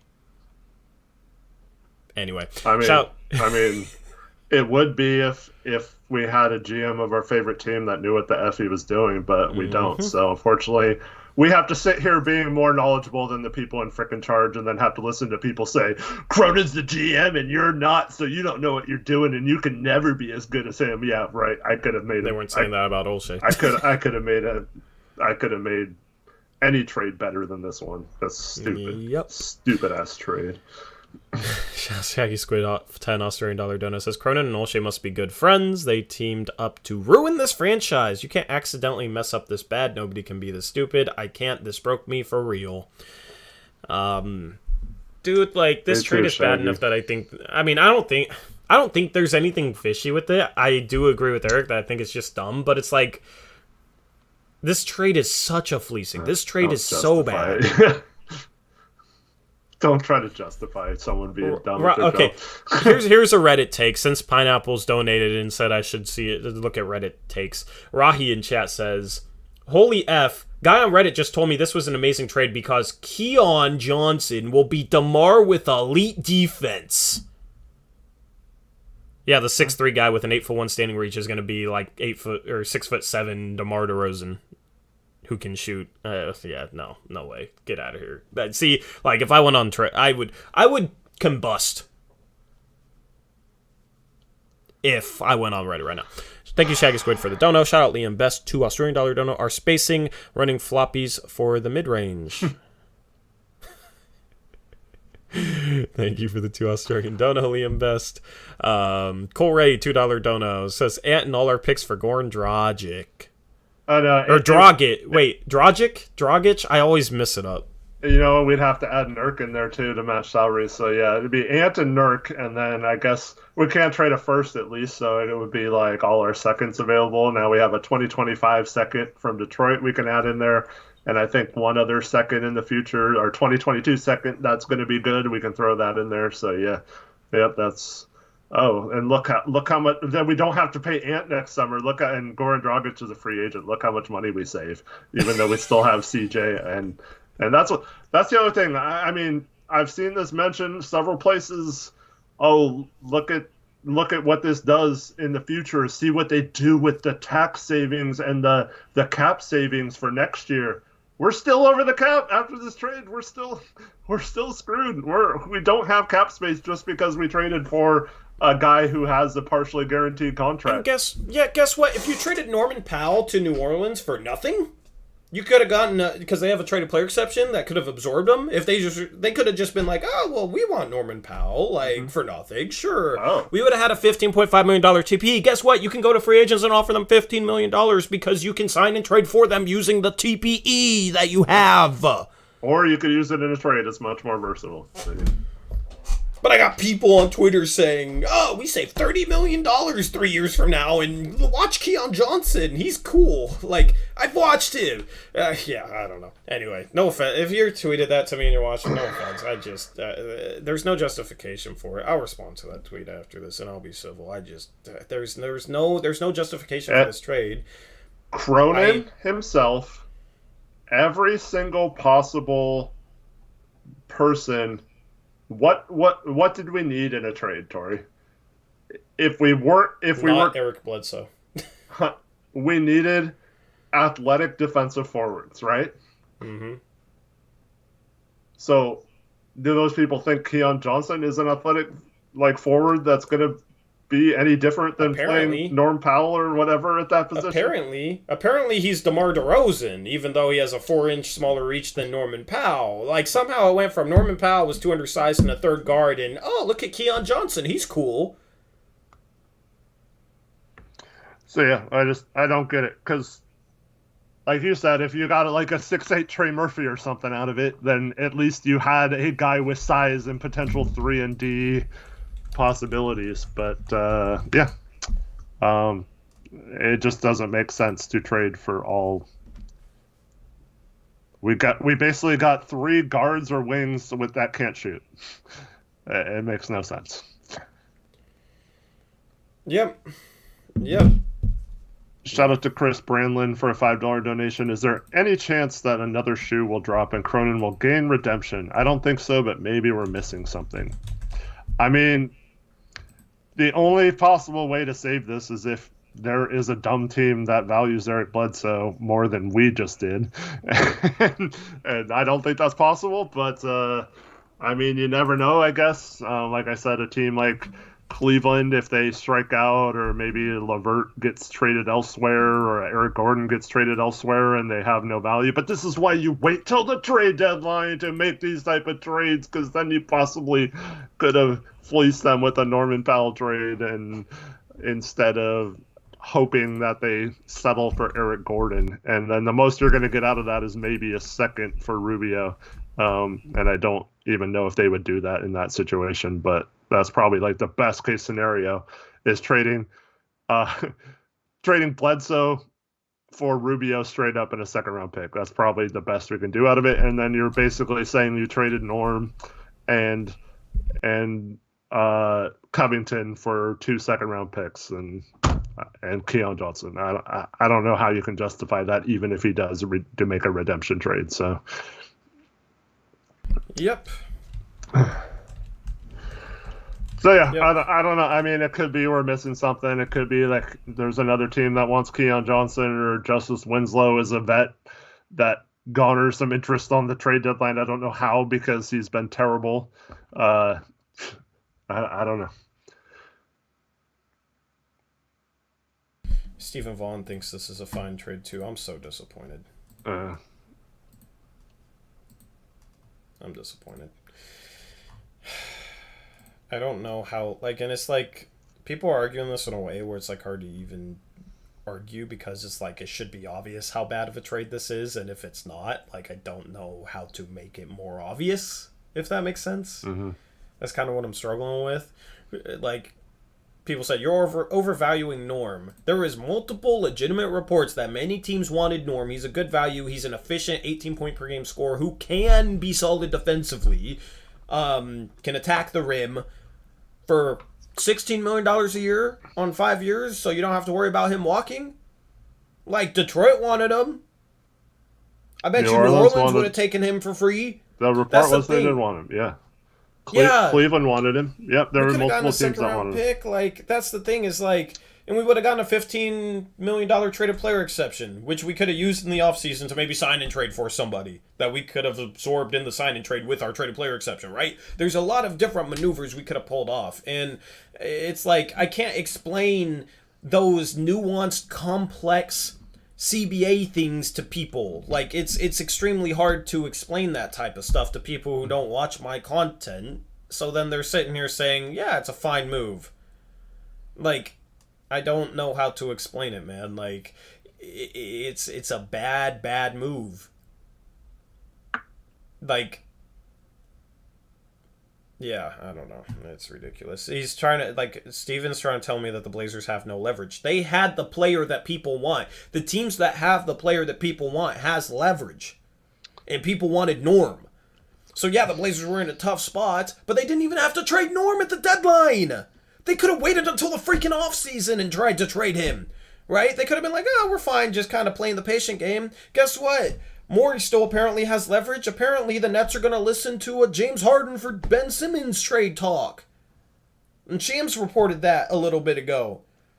And that's because they played the patient game, which I didn't think was going to work out for them, but it looks like it might. So I was wrong on that, I guess. But the team with the player has the leverage. It's not that the Blazers had no leverage. Don't make it 6 days before the trade deadline either. Yeah, if you have no leverage, you days. wait, because there's a possibility you could create leverage in the next 6 days, like I said, when teams like at Cleveland strike out on their main targets and then get desperate and have shown interest in Norman Powell and then give you a first or something, and they have a perfect salary to trade us back in that, and it's an expiring injured player that would help our tank as well. So like that makes no sense to trade him 6 days before the trade deadline, even if that was your stance. So totally respect that if that's the way you feel about Norm, but then you shouldn't have traded him until next Thursday. You should have kept him just in case something better came along. And if nobody wanted him, you should have kept him till the offseason. Because I guarantee you the Clippers weren't going to fleece someone else with Eric frickin' Bledsoe and Justice Winslow for that kind of package. They would have waited to make sure that trade was off the table before making another trade. So, yeah, it's just dumb.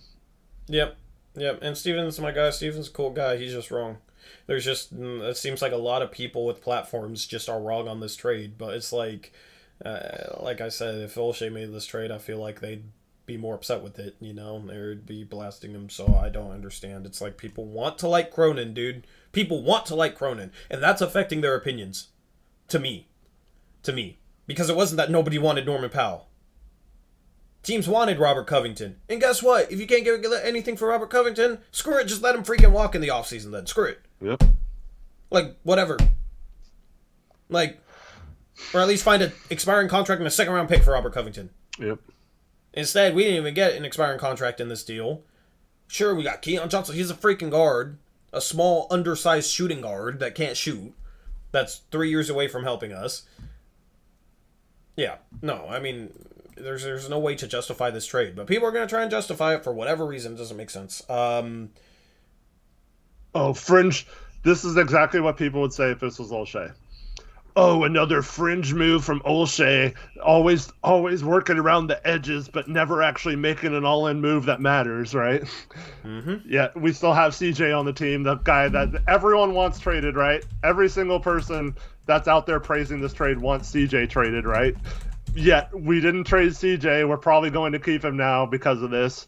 And all those people are fine with it, keeping CJ now and not doing anything with him, but making a crappy trade using other assets and not going all in. They're all hypocrites, man. That's so BS. You want to do a Twitter space? Yeah. Let me get Paulie Ross's $2 donation first. Yeah. CJ plus Winslow to New York for Randall and Noel and a pick. First of all, New York's stay away from Julius Randle. We do not want players who have. We have issues. The reason why Norm and Rocco were traded were because of effort and energy and stuff like that issues. Don't trade for maybe the worst player in the league at that particular thing who can't even play defense now for one of the best defensive coaches in the league. You stay away from Randall at all costs. And also you can't combine CJ and Winslow because we traded players that we could combine, but now that we've traded for players, Bledsoe, Winslow, those kind of players cannot be combined in a trade to bring back a bigger salary because you have to wait 60 days, and that day is after the trade deadline now. So we cannot combine any of their contracts to make a trade like that work. And I don't think New York would even do that anyway. So. Yep. My space is live, Eric. If you want to join, I'll co-host you. All right. Just keep it. I mean, I'll say it in the Twitter space. Try not to swear, please. I know people are frustrated, and I agree with Joe. I agree with Joey. This is an F. I mean, I don't know how you can make a worse trade. Yep. If somebody thinks this is a good trade, please try and argue it with us. Shout out to Shaggy Squid while you get in here, Eric. Let me know once you're in and I'll co-host you. Shout out to Shaggy Squid, $5 Australian dono. Says the Clippers were selling according to all reports and we couldn't even get Batum or Morris. It's just an L no matter how you look at it. Well, they see if they were selling, and they got this good of a trade package. It's like, oh, well, why wouldn't we do that? You know, we get great value on it. Never mind selling. Eric, are you in here yet? Nope. Okay, cool. Just waiting. I'm gonna mute you on Skype. Okay. Or I'm gonna mute myself, and then I'm here now. Okay. Waiting for Eric's thing to pop up. We're gonna invite to co-host, send a co-host invite. All right, what's going on? We're streaming live on YouTube right now, by the way, in case you just found us through Twitter and don't know what we do. So please, when you call in, try not to cuss or curse or, you know, other than that. I mean, honestly, and if you drop a curse word, just play it off like you didn't do it, all right? Because, I mean, obviously the Blazers just kind of shot themselves in the foot today. Yeah, so we're just going to take callers, and we're going to discuss this trade. If you think this is a good trade, please call in and try and tell us why, because in my opinion, it's an F. In Eric's opinion, it's an F. In my opinion, this is, like, worst case imaginable wasn't this bad. This was an absolute joke of a trade, and we're going to take callers. Eric, you're currently muted in the space right now. I didn't know if you knew that. So you know what's funny? What? Joshua Crossman in chat says, this is an F trade. Only thing worse is just trading for cash considerations, if that's even possible in that scenario. Actually, that is not true, because cash considerations would have been much better in this scenario. Yes, we would have been better off with cash considerations, or like Tori said, trading Norm to a team that could absorb him for nothing, like the Pelicans. Yep, because at least we would have got trade exceptions. Would have been better than a guard with an 8'1" standing reach. All right, we're going to go to Derek first. What's going on, Derek? Hey, Derek. You there, Derek? Hello? Hello. What's up, man? How you feeling? What a terrible trade. Yep. Oh, my God. You know, you guys have been talking about all these potential trades and what you can do with all the assets and TPs and everything just to get this trade is absolutely ridiculous. Yeah, I feel like a dumbass for doing all that. Just No. Let me rephrase that. You shouldn't feel like a dumbass.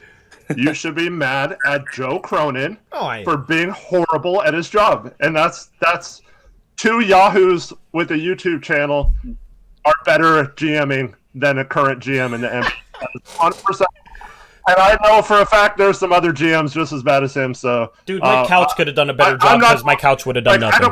You guys know me, right? You guys know that I have said in the past, people would be like, you try coaching the team. And I'd be like, nah, I'd be a horrible coach, right? Mm-hmm. I could have done a better job than Joe Cronin. It's 100% fact.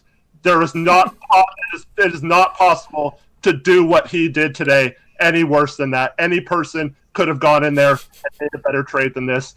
He needs to get the heck out of here before he ruins his team worse. And I'm not even saying that as a guy that's like cocky or anything like that.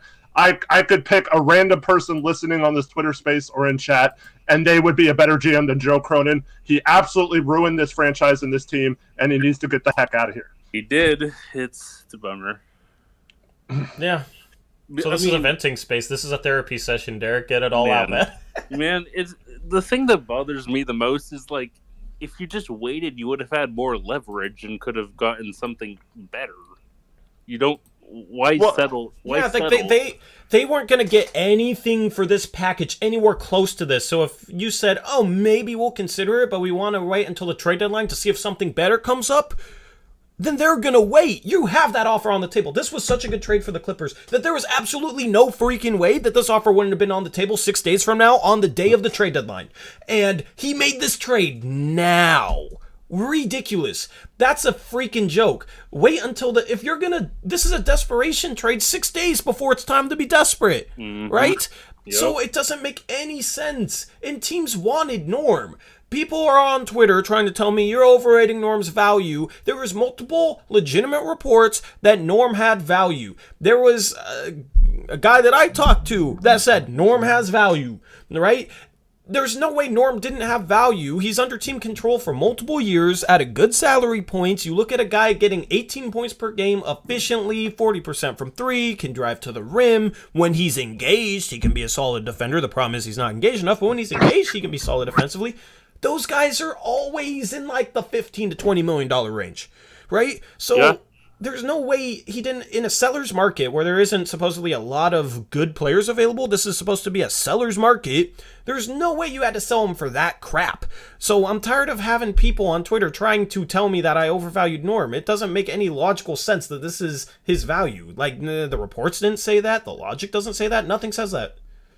I mean, for Norm, this is a great trade for the Clippers because the Clippers have like no future assets because they traded all of them away for Paul George. But yeah, well, I mean, considering what the Clippers had to trade, Bledsoe, no one wants Bledsoe. No one wants Winslow. That was a horrible signing by them.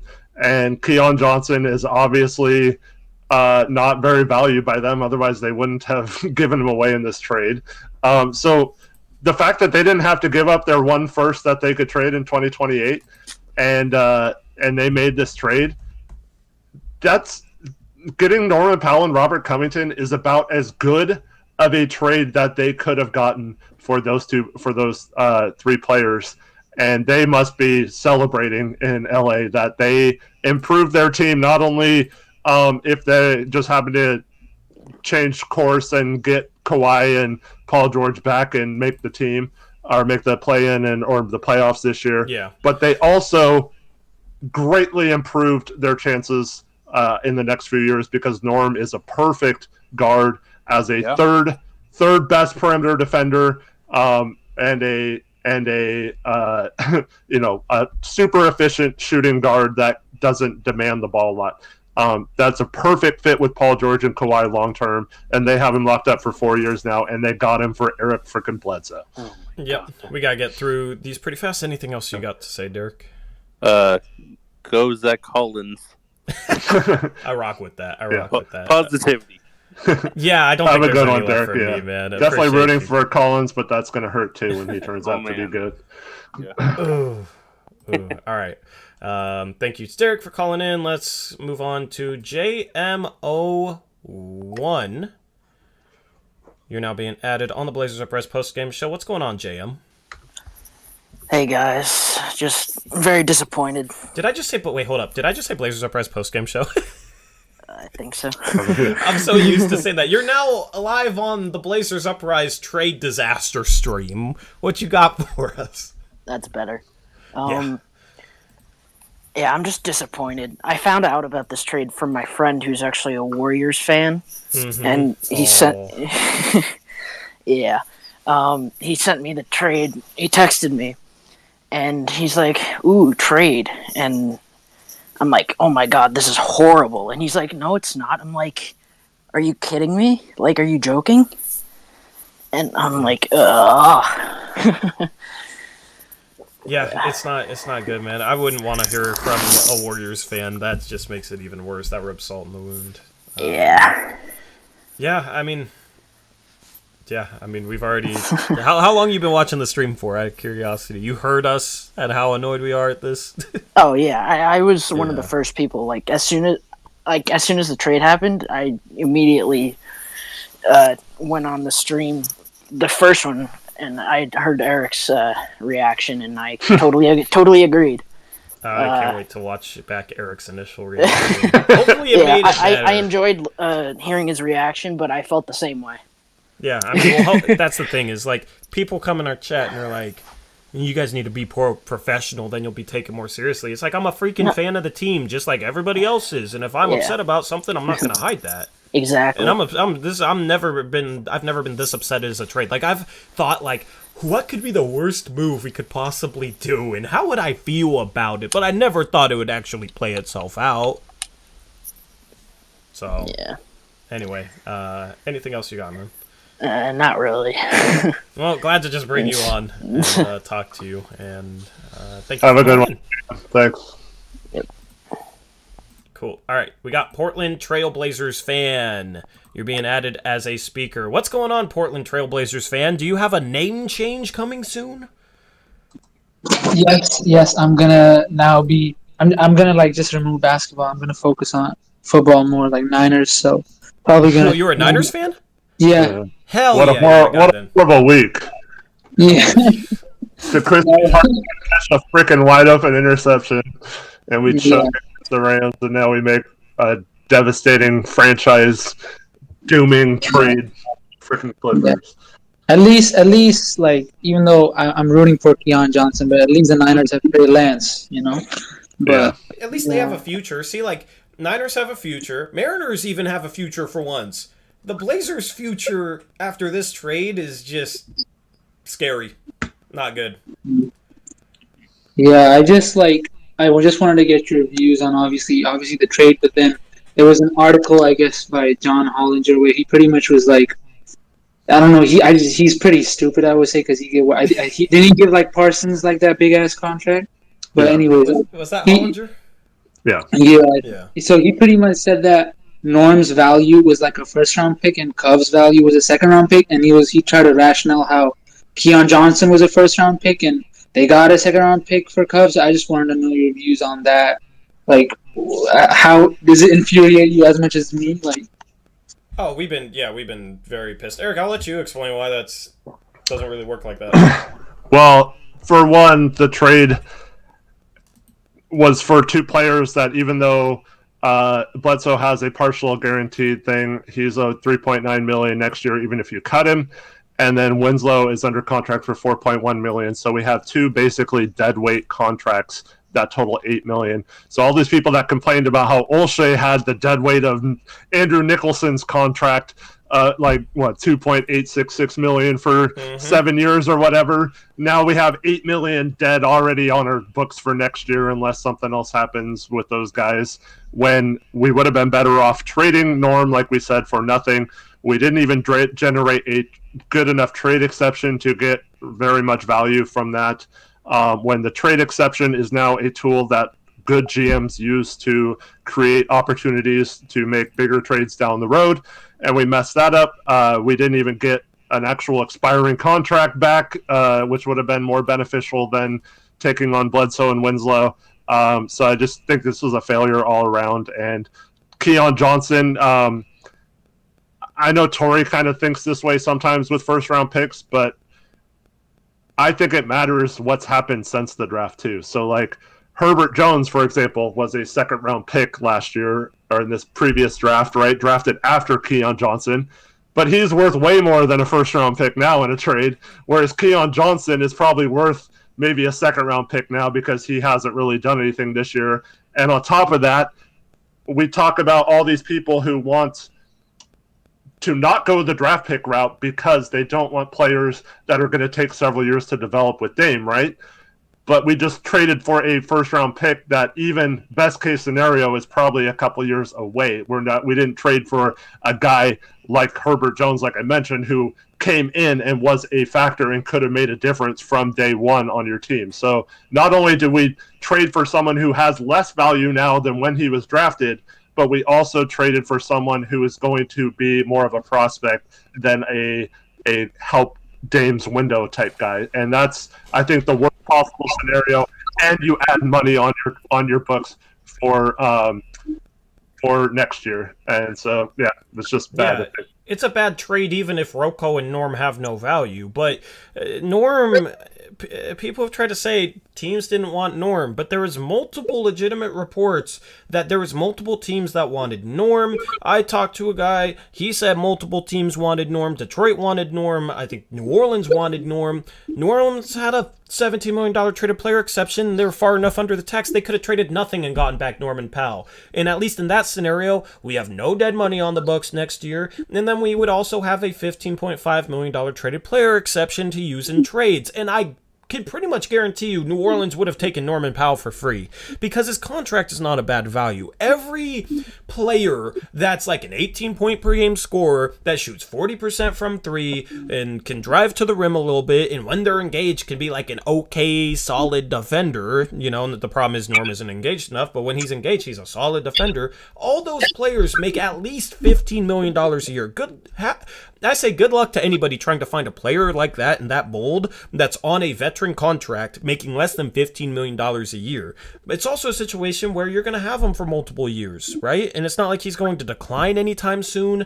So you have team control over him for multiple years. So maybe if he doesn't fit, you can trade him to another team, and that team isn't going to be afraid of him walking. So Norm, there's no logical basis to say Norm didn't have any value.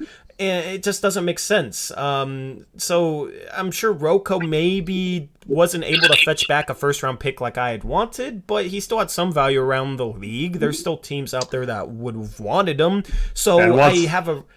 To add to that real quick, there's still 6 days of teams getting desperate as the trade deadline nears and need a veteran piece. And if Rocco's out there available as an expiring contract, you wouldn't have to invest a ton in. His offer would have gone up. His value would have gone up, even if it was only a second-round pick right now. Yeah, there's no way you make a desperation move 6 days before the trade deadline, right? This doesn't make any sense. You don't take the worst possible package back 6 days before the trade deadline. This package would have been here on trade deadline day because nobody was trading for Eric Bledsoe or Justice Winslow. They don't have any value. They have negative value. Those are two negative values. Yeah. So there's no reason why we couldn't wait until the deadline and see what we could have pulled off. So this move is ridiculous. This move happening today is ridiculous. It's a terrible trade. And Jake L. Fisher, who is someone who burst onto the scene this last offseason, actually seeming like he knows his stuff, recently reported that there was 12 teams that were interested in Norm at the trade deadline last year. And of those 12 teams, a majority of them were also trying to get or at least contacted Norm in free agency this summer when he could have signed with anyone. And so you're telling me that something changed between now and then where Norm playing out of position and having to like deal with our crappy defense, that's obviously not 100% on him. It's obviously our team roster and our setup and our scheme and all that kind of stuff. So like you're telling me not one of those 12 teams wanted him last year and this summer, and now all of them are like, nah, I'm good. I don't want that. I just don't believe that. Yeah.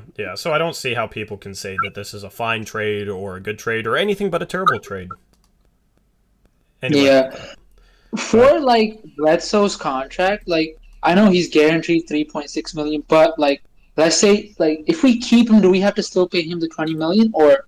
Yes. Yeah. If we keep him next year, yeah. If we want to keep him on the team next year, we have to either pay him the $20 million or pay him the $3.9 million to go away. And at this point, we have so few assets that it might be a situation where we have to keep him just so we have salary to match incoming salary in a trade next year. Like I don't know. Like I don't want this dude on our team. He's not worth $20 million as an asset whatsoever. But at this point, Portland just guaranteed themselves to have not enough assets already. So it's just a weird situation with him. Anyway, anything else you got, man?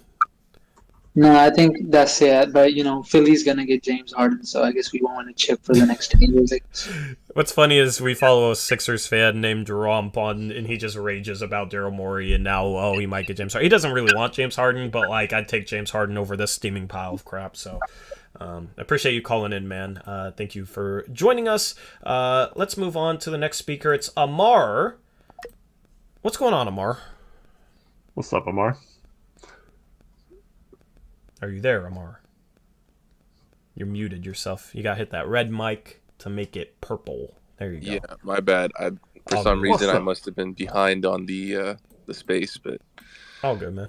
I'm just sitting here with like a massive headache because I can't wrap my head around the fact that we made this deal the way we did it at the timing that we did it. Mm-hmm. It makes it so much worse seeing all the things that are coming out now, like the fact that Harden is quote unquote available. I mean, the concept of trading CJ, Norm, and whatever to get Harden at this point, even if he is a rental for the rest of the season and leaves, is actually still a better move than what we did in my eyes. And that just really boggles my... Oh, dude. It's so bad. Yeah. It makes it worse. I'm sorry for cutting you off. Go ahead. No, you're fine. Go ahead. No, go ahead, man. This is your space. I was just going to say, it makes it so much worse that we traded them to a team what I can do. That's basically been one of the biggest pains in our franchise's ass. Yeah. Mm-hmm. I'm sorry for... You can say ass. But, say ass all you want. Like, trading them to the Kings for nothing would have been better. Yeah, because at least the Kings... Even getting the same package, even if you want to go past for nothing, getting the same exact package from the Sacramento Kings would have been a better deal, because at least we're not making the Clippers a better team. Yeah. And the way that this trade is formulated just makes me feel like it's one of those moves that sets a franchise back years and years, and it's just like, I'm so afraid we're going to end up like the Kings or the Timberwolves or... Yeah, I mean, obviously we still have Dame, so we're not at that point, and hopefully it's a healthy Dame. It just puts everything into question going forward. I mean, and the things were already in question, but now... Well, go ahead, Eric. What were you saying? It makes the degree of difficulty for putting the pieces around Dame 10 times harder than they were this morning. Yep. It's just very difficult now to... You have to have multiple things break your way, including some lottery luck, picking the right player in the lottery, or using that pick to trade for the perfect player. It just and then we don't really have trades now other than CJ. We don't really have much to trade to get anything else for, and I'd be surprised at this point if they traded CJ for the type of assets we'd need, like picks and young players and stuff like that after doing this trade. So I just feel like this kind of signifies that maybe those reports that we're going to build around Dame, CJ, and Nurk still are correct, in that we basically did the minimal amount possible to get under the tax, and we were fine with that and didn't really care about how to add that other piece, or weren't smart enough to figure that out, and we just kind of panicked and did whatever we could to get under the tax. See, here's how I... It's gloomy, but it's the truth. But here's the thing for me. This trade was so off the wall that I can't even start to guess as to what the future could hold. Because I would have never in a million years thought the Blazers would have made a trade this bad. So in terms of what they could do for the rest of the deadline, what could they do in the offseason, I have no freaking clue. At this point, I wouldn't be surprised if they traded CJ McCollum for Ricky Rubio and Shetty Osman and didn't get a pick back. That's what I feel like our next move could be. Because that would be, I don't even know if that would be worse than this. It wouldn't be. Because at least we'd get it first. Yeah, so I have no idea what the future holds. It could be a situation where they trade Nurkic and CJ, or it could be true that Cronin wants to build around Dame, CJ, and Nurkic, but then I don't understand why he valued Keon Johnson, who can only play guard, and they would have kept 3 guards with Dame, CJ, and Ant. Keon Johnson's not going to get any playing time. So it doesn't make sense to make this trade, because the only way you can justify this trade at all from Cronin's side of things here, other than ducking the luxury tax, of course, is that he really valued Keon Johnson. So I don't see how you keep CJ then. Because Keon Johnson can't play the 3. He has a 8'1" standing reach. It doesn't make sense. So I don't even want to talk about the future. I'm scared, man. Like, I wasn't scared. I was actually excited for this year's trade deadline. I was like, okay, we got Olshey out of here. Maybe we have somebody that can pull off some good moves. And obviously that was wrong.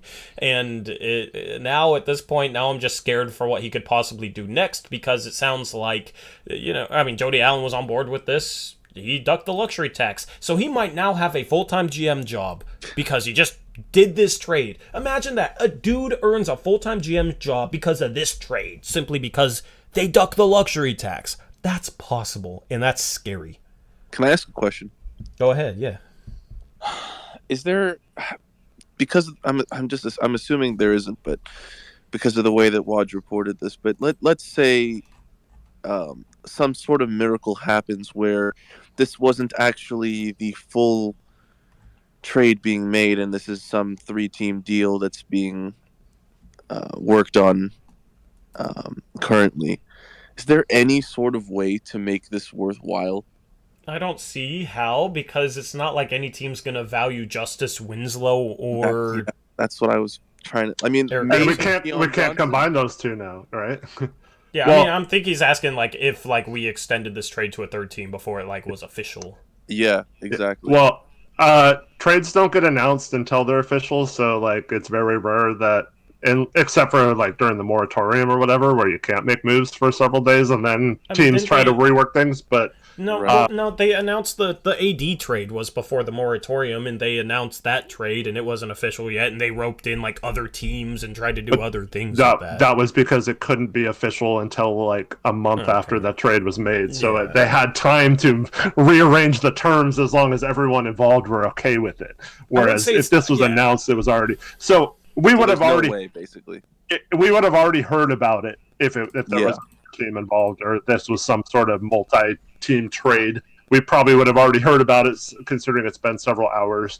But the only thing that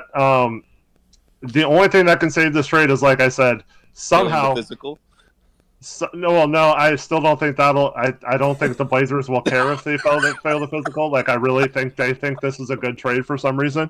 The only thing that'll save this trade is if some team gets super desperate to where they're like, oh, Eric Bledsoe, that's kind of, maybe we should call the Blazers. I don't know if they really want him. But that's not happening. Eric Bledsoe has no value. And, it's just, I don't know. I don't know how to justify that other than if he'd have to pull out a miracle trade for Eric Bledsoe, do something for something good and get a pick somehow out of that. And even then, I don't know. And the problem with that now is that he probably has no chance in any, like a match in a snowstorm of doing that, because every single GM on planet Earth thinks that he's some inexperienced idiot. Yeah. Waiting to be exploited. Mm-hmm. Yep. You don't want to put that target on your back as a GM in the league, and he did it with his first move. Right. Which is disappointing. Beerus in chat says, no, that team was us, and referring to what I was saying about Bledsoe. Maybe we have to find the one team dumber than us, I guess. I guess that's possible, but I have a hard time to believe that there is a team dumber than what we just did today. I'd have a hard time believing that there's someone out there that would make this bad of a trade. Dame CJ, Harkless, and Aminu with Nurkic or Kanter trying to make a run to the second round doesn't seem as bad as it did. Now it seems kind of, we have no chance of winning a championship. Well, we don't right now, but at least we maybe can have some fun. This ain't fun. This is ridiculous. Anyway, thank you for calling in, Amar. Anything else you want to leave with? Honestly, just thank you guys for. I saw the news and I was immediately just. Like I said, I had a headache and I was trying to figure shit out, and I was waiting for one of you two to do something. So I just want to say thank you for at least giving us an outlet to. Thank you for watching, Amar. Appreciate it. Appreciate you, bro. Have a good one. Thank you for joining. All right, Colin is up next. I'm just doing these in order. I don't know who's first. We have 5 requests right now. What's up, Colin? Hey, Colin. Let me just say this before you say anything. Sean Hyken apparently reported that Dame was on board with this move. I don't know why, but maybe Dame likes freaking Eric Bledsoe. I don't know why Dame would be on board with this, but apparently he was. Anyway, go ahead, Colin. Yeah, so I'm going to paint the picture here, and it's a very grim one. When the trade went down, my friend, who is a Jazz fan, so, I mean, you can understand Jazz fans, where he's coming from. He said the move was like the Blazers franchise committing seppuku, and, you know, that's a really grim image, but it really makes sense when... All right, so we talk about Norman Powell. We think he's a guy who might get in the way of Anthony Simons' playing time. I get all of that. You know, I really do. But at the same time, Norman Powell is like one of the best guards at playing off the catch, whether it be driving or shooting. Point being, he's the type of player that Dame would kill to play alongside. He is the type of player that Dame would kill to play alongside. And, you know, you look at where the Blazers are when it comes to the tax situation. They're like $3 million over. So ducking it really isn't that difficult. And there's no need to throw away Norman Powell in a deal that is basically just ducking the tax. It's like when Phoenix traded TJ Warren for cash considerations, where we were all like, what the hell are they doing?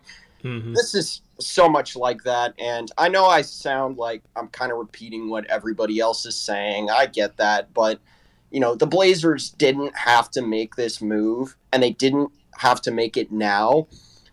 So there's that. The other thing I wanted to talk about was the Blazers just made the Clippers a title contender when Kawhi and PG come back, and I don't think I've heard anyone mention that.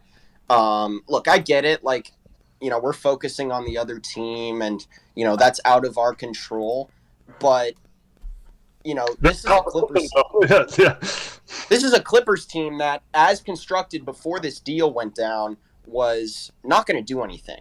You know, this was a team that I went on record saying was never going to win a conference finals or get to the finals. Now, you know, they basically filled some of their biggest holes, which is protecting the rim, which they got Rocco for. And now they've got Norman Powell as that third scorer once Kawhi and PG are back. And it's like, you know, the Blazers may have made like a tiny stride in ducking the tax, this and that. But once the Blazers retool and reload and become good, ideally, because that seems like their plan, they want to build around Dame still. And that window is probably only like 3 years. So now you've got another team that you just handed key assets to that fill a lot of their holes. So it doesn't make sense in the sense that the Blazers wanted to duck the tax because there were so many other options to do that. And it also doesn't make sense because it makes the West even more crowded than it already was. Yeah, it's like you couldn't find a similar trade package from an Eastern Conference team?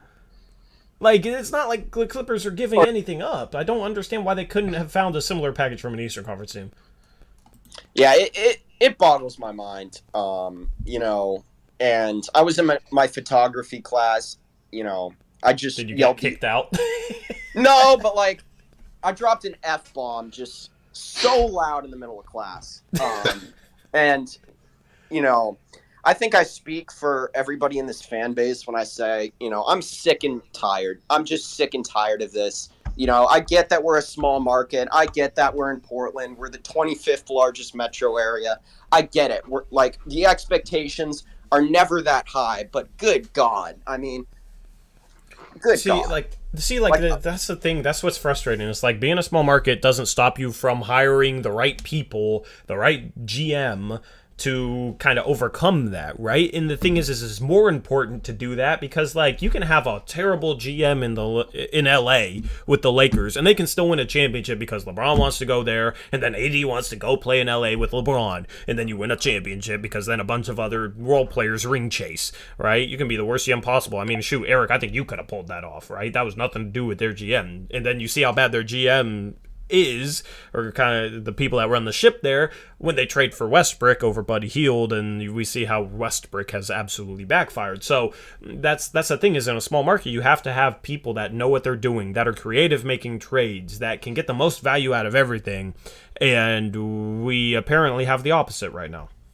Yeah, and I get the whole, one of the things that another friend of mine mentioned was, oh, you know, you got to realize Portland doesn't have any leverage. Like,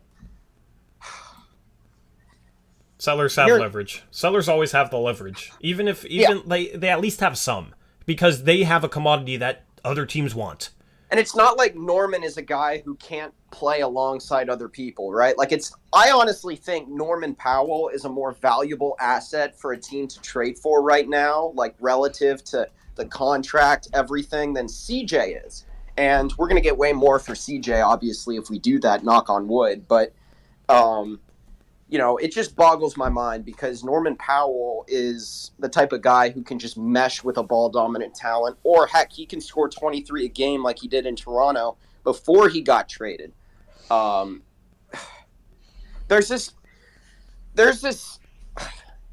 people who are not Blazers fans like to tell me all the time to be real about the players and to evaluate them real. I would tell this Blazers front office, you got to be real, but you're undervaluing the hell out of all of these guys. And this just feels like making a move just to make a move. Here's the thing. Good GMs will maximize the value back for Norman Powell or Robert Covington, and we did not. It's that simple to anybody that says we have no leverage or, this was a fine trade. No, we did not maximize their value. That's what good GMs do, and that's what we need. Go ahead, Eric. I was going to say that same thing, actually. Yeah. Oh, well. Yeah. Basically, the point is, this is a mind-numbing, horrific move. Basically, this franchise, I already gave that image, but this franchise basically killed itself. And, I'm just sick and tired. More than anything. Being sick and tired? Sick and tired of being sick and tired. That's the motto now. Get out of the moves and get out of the logistics for a second. As a Blazers fan, this is just not good for any mental health whatsoever. Just having another thing to be embarrassed about constantly. It's just, it sucks. It sucks. Yeah, I agree. Thank you for calling in, Colin, man. Good to let other people. I like that we do these spaces now because it's good to let other people rant on air, man, because it helps us. Hopefully, it helped you. That wasn't very organized, but Hey man, we weren't organized either, so it was pretty good. Anyway, thanks, man. All right, thanks, Colin. Have a good one. Yeah, you too. All right, so I wanted to say so. Oh yeah, if you don't know, we run a YouTube channel. We're currently streaming live on YouTube. We got how many viewers we got in here? I don't know. My viewer count has been glitched all stream. It says we have one viewer, and there's a message every second in chat. But we stream live on YouTube. So if you just found us through a Twitter space and don't know of our YouTube channel, go on YouTube and search Blazers Uprise and subscribe to our YouTube channel. And we stream, we do post-game streams, we're doing a trade deadline stream the morning of the trade deadline, and we do streams like this whenever the Blazers make a move. I just, wish this was a more positive stream instead of, oh my goodness, we just wrecked the team. So go to YouTube, search Blazers Uprise. Anyway, let's talk to Mills Woj, Eric. Sounds good.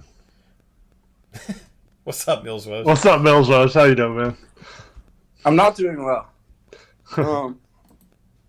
This is really interesting because it really points to, if we're being honest, this points to saying, okay, we want Dame out and we want to completely trash everything because you can't do anything now. If we're being honest, I know they say they don't want to do that, but if you were going to go down that path, this is how you do it. You start getting rid of everything and just making yourself completely worse. And there's probably better ways to do that, but it's more understandable. But now we paint ourselves into this corner where if we're going to want to still try to build around Dame, we're going to have to do something with the Nance or something else or Nurkic. You have to do something to amend this. I don't know what to say. So here's... apparently, Dame is on board with this trade or is fine with it. I saw that. So, that's from Heineken, though, right? But here's what happened, right? I truly believe this is simply what it came down to, and this is how basic and unimaginative and straightforward, no out-of-the-box thinking our organization is, right? So here's what happened. We re-signed Norm, right? We get a new coach. We have this lineup that Olshey is praising as, the best net rating in the last 12 games of the season or whatever Which it was. True. And I believe that it was going to work. So we had all that, right? we get into training camp, and then we hear rumors that there's a couple of starters, or one starter at least, that is not really buying into Chauncey's system or is kind of a problem, right? So this is what happens. Billups goes to Cronin when he gets the job and saying, I want these guys out of here. Dame is saying, I'm fine with getting these guys out of here. They're not contributing to a winning culture or whatever, right?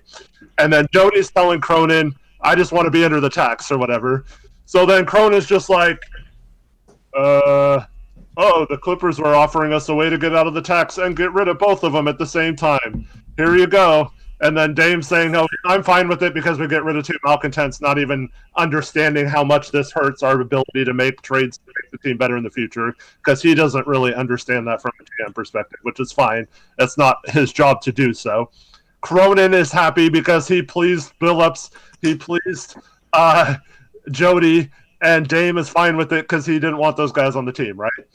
And then, so they're all thinking today, like, oh, look, we accomplished, like Blazers Ed said, we checked off all our boxes, right? I think Dame must still think that he can win with CJ and Nurk then, if that's what Cronin is saying. Right. I think that might be and Simon's emergence, too, and Nas's emergence. You can't play a three-guard lineup with Dame, CJ, and Ant. That's worse than Dame, CJ, and Norm. Here's the problem with that, though. Like, they could have made that happen with numerous other ways of going about it as well. They could have done so many other things. They could have let Rocco walk, and it might have been better than this. New Orleans has that trade exception that we talked about. They were rumored to be interested in Robert Covington. They would have taken him for free, most likely. Would have got us way under the tax, and we would have still been able to trade Norm elsewhere and gotten assets and had a big trade exception. All this kind of stuff. So, like, it doesn't really make sense to say, like, oh, we did this to free up space for Ants, or we did this to get a better draft pick. I know. Both of them. Yeah, none of this makes sense. It, like I said, it's just them thinking that there was just no alternative other than to get rid of both of them, and Cronin found an opportunity to do so, and he took the first one instead of trying to make something happen. That's the only way I can think of that their thinking would make sense, and it's completely stupid, and it was the wrong person to have in charge if that's the way he was going to be and make this crappy of a trade, because he completely ruined any chance we had of putting the right pieces around a Dame, Ant, and Nas future. Now we're totally screwed unless we somehow get a miracle trade from someone else, or somehow we get a draft pick. We need a top 3 pick. We need a pick. Eric, this is what we need. Hold on. This is what we need. We need Dame to come back from his injury and be an absolute demigod, okay? And then we need a top 3 pick, and we need to draft Jabari Smith or Banchero, and then they need to be a freaking demigod. That's the only thing saving this franchise. But here's the problem. That might have happened anyway without this trade, right? Yeah, we could have gotten under the tax, had a bunch of other first-round picks or assets. We're going on. And then we could have had those things too. We could have still tanked, and Dame could have still came back healthy. This had nothing to do with the trade, right? Yeah. That's the problem. That's why this trade sucks. Bro, Eric, your mic is starting to quit on you. Your mic is like, I'm tired of recording. This dude's screaming in my ear. I'm just kidding. Yeah, I mean... Yeah, we could have been in a really good position if we had... Are you going to leave and rejoin, Eric? Yeah, your mic was kind of bugging out a little bit. If we had... I don't know, I'm losing my train of thought. Anyway, anything else you got, Mills Woes? Well, the good news is maybe neither the Clippers or the Blazers on any of their social media have announced that it's official. Maybe they saw the reaction and trying to it's undo official. it right now. It's happening, man. We just, honestly, yeah. That's like a stage of grief, right? Denial. Okay, you're in that stage of grief right now. It's really scary. Like, yeah. I don't think people, like, Blazers, they don't understand the severity of this. Like, Blazers Edge and, like, all those people who, like, I know, like, people disagree on things, but, like, everyone's acting like there's nothing wrong. Like, oh, okay. Well, you know how it's kind of BS to me is, like, imagine if O'Shea made this exact trade right now. Imagine what you'd be getting killed. Yeah, absolutely. O'Shea, like, people didn't like Rodney Hood. Rodney Hood got us to the conference finals. What is We Eric traded 2 Bledsoe seconds doing? for Rodney Hood, and people were complaining about it. We Yeah. traded Norman Rocco for Eric Bledsoe, Justice Winslow, Keon Johnson in a second, and people are applauding it. It doesn't make any sense, dude. There's no consistency there. Eric, I sent you a co-host invite. I don't know if you got it. Eric's thing is bugging out, unfortunately. But yeah, anything else you got? I mean, hopefully, I know you guys are really good at thinking of ideas, so maybe after the anger settles, maybe you could start thinking of some ways to get hope back alive, but it's going to be rough. Yeah. Anyway, we're trying to get Eric back in here. I don't know what happened. Oh, you're here, Eric. Okay, cool. Try talking. Hello? Eric? Eric Brandt? Yeah, it's not. Your mic's not working. I don't know what happened to it. Anyway, we'll continue to try and get sorted out with Eric, and I'll move on to the callers we have next. Any final words, Woj, before we move on? Nah, I got to see what happens next, but hopefully we can figure something out still, but it's really scary.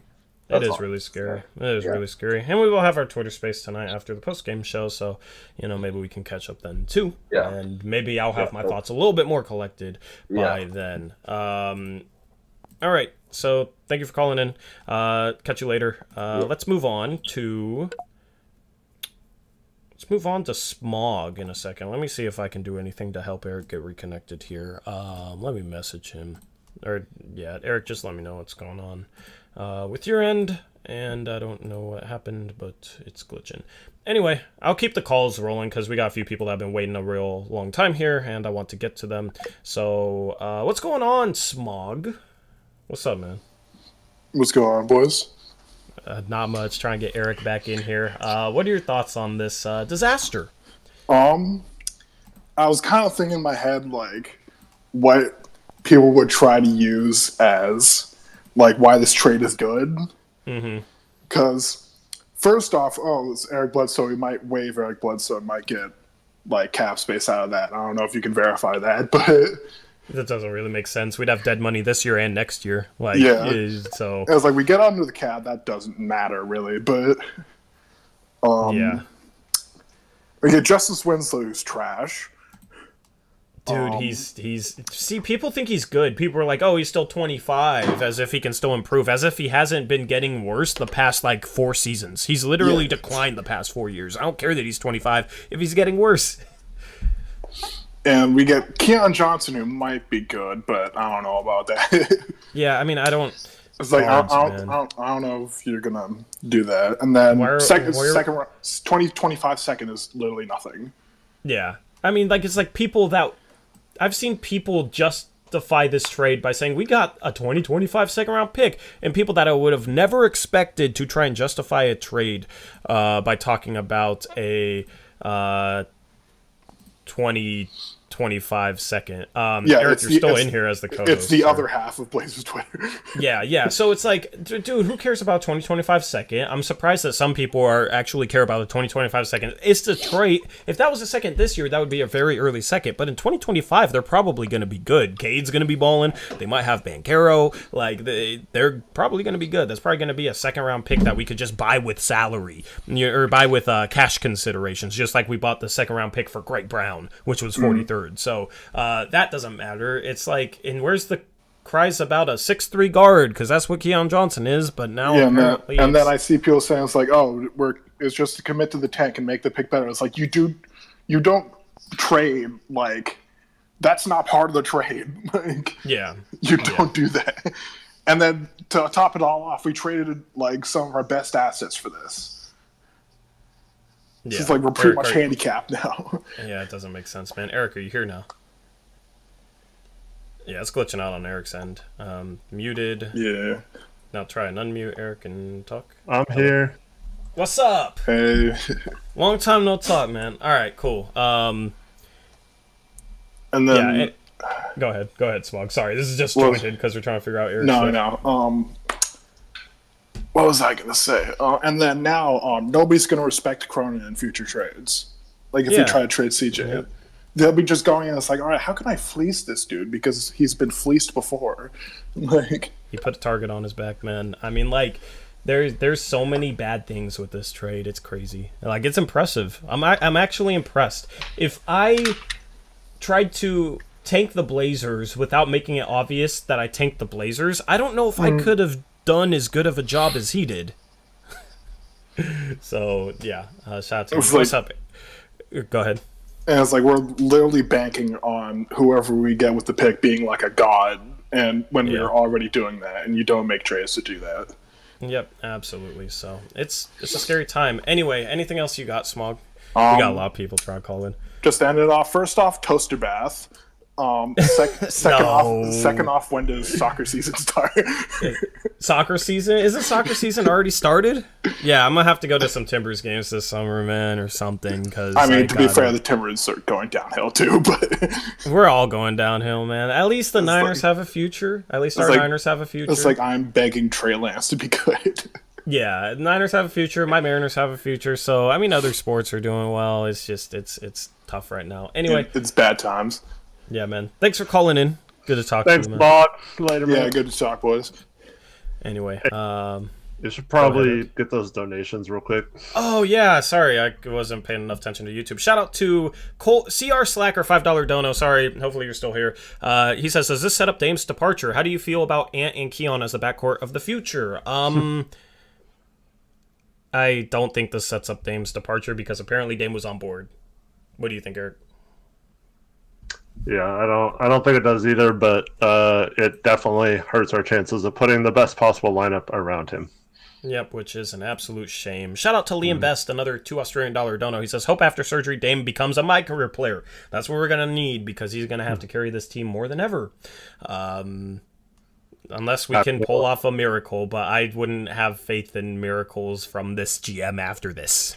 And once again, that was not dependent on making a crappy trade. That could have happened whether we made good trades or bad trades. So the fact that we made a bad trade would make it even worse if he comes back and is an all NBA type first team player again and is killing it and actually playing defense because he's not having a core injury to deal with on that end. If that all happens, that makes it even worse that we wasted the possibility of him coming back to a team that was ready for him to lead to a championship, and now we have no chance of that. Yep. Shout out Cole, $5 dono. He says we might as well trade Dame now. We just screwed his future and ours. Only problem is that Cronin would probably trade Dame for a washing machine. Oh yeah. Don't let it be a good washing machine or a bad washing machine? I mean, honestly, Dame sounds like he's down to just sink with the ship, so I guess we're all gonna sink together. La-di-da. That's how it's going to go. Anyway, thank you, Cole, for the $5 dono. And then Near012. What's up, Near0? It's been a minute. Good to see you. He says, here's $5 for the 5-guard lineup we're going to throw out the rest of the season. Dude, maybe that's just genius tank job by Cronin, man. It's going to be Ant, CJ, Eric Bledsoe, Keon Johnson, and Dennis Smith Jr. I mean, there's multiple teams like the Rockets with John Wall, the OKC Thunder did this with Al Horford last year. You don't have to make a stupid trade to make that a reality. We were bad anyway, so yeah. Anyway, could have just played Powell less minutes too instead of playing him like 36, 38 minutes. Played him at center. I mean, he's already out of position. Might as well just go all the way with it. Anyway, thank you for the donations. Appreciate it. Let's talk to my guy Pineapples. What's up, Pineapples? How you doing, man? Hey, Pineapples. Hello. What's up? Hello. How's it going? It's going good, man. Good. Yeah. So I mean, you guys kind of just talked about it, but I was curious about the lineups. Like, are we starting Eric Bledsoe at the 3, or how is that going to work? I don't even know. I don't even know at this point if Bledsoe and Winslow are going to play for us, or if we're just going to buy them out, or play for us. Dude, yeah. Those are like two players that I never ever wanted to see in a Blazer uniform. Those were near the top of the list of guys I never wanted to see on my team. Yep. I don't even. That's gonna be so weird. Are we gonna start Eric Bledsoe at the 3 and Justice at the 4? That I don't even know. Or would he go off the bench to start Trenton? I don't even. It's like. Dude, okay, you just scared me with something. Justice Winslow better not get minutes over Trendon Watford for the rest of the season, Eric. I feel like he will. Yeah.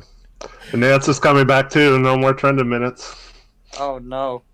Dude, unless we trade him for a bag of chips, because that's probably going to happen now, you know? Like, oh, well, you wanted to play for a winning team, and obviously we're not serious about winning. Look at what we just did, so we'll trade you for nothing. That's probably going to happen. Or are we just going to run Larry at the 5? Backup 5 more? Because we don't really have a backup 5 because Cody Zeller's out. Maybe. Yeah, that's kind of the route. What's up, Eric? What popped in your mind? You know what else this trade does? What? It takes away our one open roster spots, which limits us in other trades as well. And also, unless we make another move or buy someone out, we can no longer promote Trendon to the actual roster and have to risk him leaving in the offseason. Oh boy! I didn't even think, dude. There's so many reasons. You could drop an article like 20 reasons why this trade absolutely sucks, and they could all be like probably legitimate reasons. So yeah. Anyway, go ahead, pineapples. Yeah. Well, I was just also curious, like, what are they gonna do on TV tonight? Because like, are they gonna completely play this off and be like, oh, we traded for a defensive shooting guard. We're gonna start him at the 3, and it's gonna be better than Norm. Lamarty Marr is gonna love it, and Brooke, I don't know if she's back. She's probably gonna love it too. Yeah, I mean, you know, they put that positive spin on things. I think it'll be. They won't really talk about it, but then, like, say the Blazers have a bad defensive possession, you might get a little like Lamar Hurd comment, like, "Oh, well, that's where new acquisition Keon Johnson could help the Blazers." Yeah, because I remember when they traded for Norm, they did that too. Like the first game that we traded for him. Oh boy. So are we starting Tony Snell tonight then, or? For the record, I do not blame the Blazer broadcasters. They have to do that, and they have to act like it was good. Like that, I do not blame them one bit. It's not their fault. They're in a position to have to sugarcoat a turd like this. Oh God, it's gonna be chaos. Like, I hope we can hear the boos if there are boos. But the thing is, there's some fans that think this is a solid trade. There's like more fans than I thought. Like, I'm surprised as to how many fans think this is a solid move. I'm shocked by it. Because I'm so used to solid moves or, like, okay moves. You know, like the trade was like, it's okay. And fans just hating on it. I'm so used to that. So I was surprised. So I don't think there's going to be any boos, but I'd boo. I don't know. I don't know when they're supposed to boo, though, Eric. So that's probably why you're not going to hear any boos, but, like... Yeah. See, I don't want it to be directed at the players or Bill. That's not fair. They're not in control. It's like you got to boo the organization, but there's no easy way to do that. Like, I'm sure a lot of fans would boo this organization right now. Someone in chat said riot at the Moda Center, so I guess you could do that, like outside. Nah, it'll be people with their There's not enough people that are going to show up to the game to even make enough matter. So everyone's going to be selling their tickets outside for half the price. I mean, it's going to be interesting to see if ticket prices go down from this. To be fair, they were already pretty low in the basement, but I mean, I'll take some courtside seats, I guess, somewhere. Anyway, anything else you got, man? No, I think I'm good. Thank you for having me. Yeah, man. Good to talk pineapples. to you. Yeah, all right, bye-bye. Hey. That's funny. Go ahead. You tripping? You know what else I thought of? What? Keon Johnson is like the ultimate experiment for the athletic guy who hasn't really shown that he has good basketball skills, but everyone loves because he's super athletic, you know, and they think that you can turn that player into a good basketball player. But how often do those players turn out to be good basketball players instead of just athletic freaks that can get by and play good defense because they're athletic, not because they're smart or good on that end? I know this guy was injured, Eric, but Zaire Smith? I kind of get Zaire Smith vibes from him. That's kind of like floor, like bus scenario. He's another Zaire Smith. Hopefully he's able to stay healthier, but yeah, it's not a good move. I'm not literally talking about Ant because Ant can shoot. He was a 40% 3-point shooter last year, even if you take away everything else. Yeah, he has skill. Keon Johnson doesn't have much skill. Is Keon Johnson in the Rising Stars game? Maybe we finally have a Rising Stars player. Maybe that's why we made the trade, Eric. I don't think he is. No, he's not even good enough to make the Rising Stars challenge. Terrible trade. Anyway, what's going on? We got Clearly a Bot up next. What's going on, Clearly a Bot? What up, guys? Hey, man. been following this since like 11:40 since it happened, man. And my girlfriend even went to work and is looking at me like, "You're gonna be at this all day, aren't you?" So it's the only way to get through this. Yeah. So first off, Brooke Olsomdam liked some of the people's tweets about like fire Joe Cronin. What?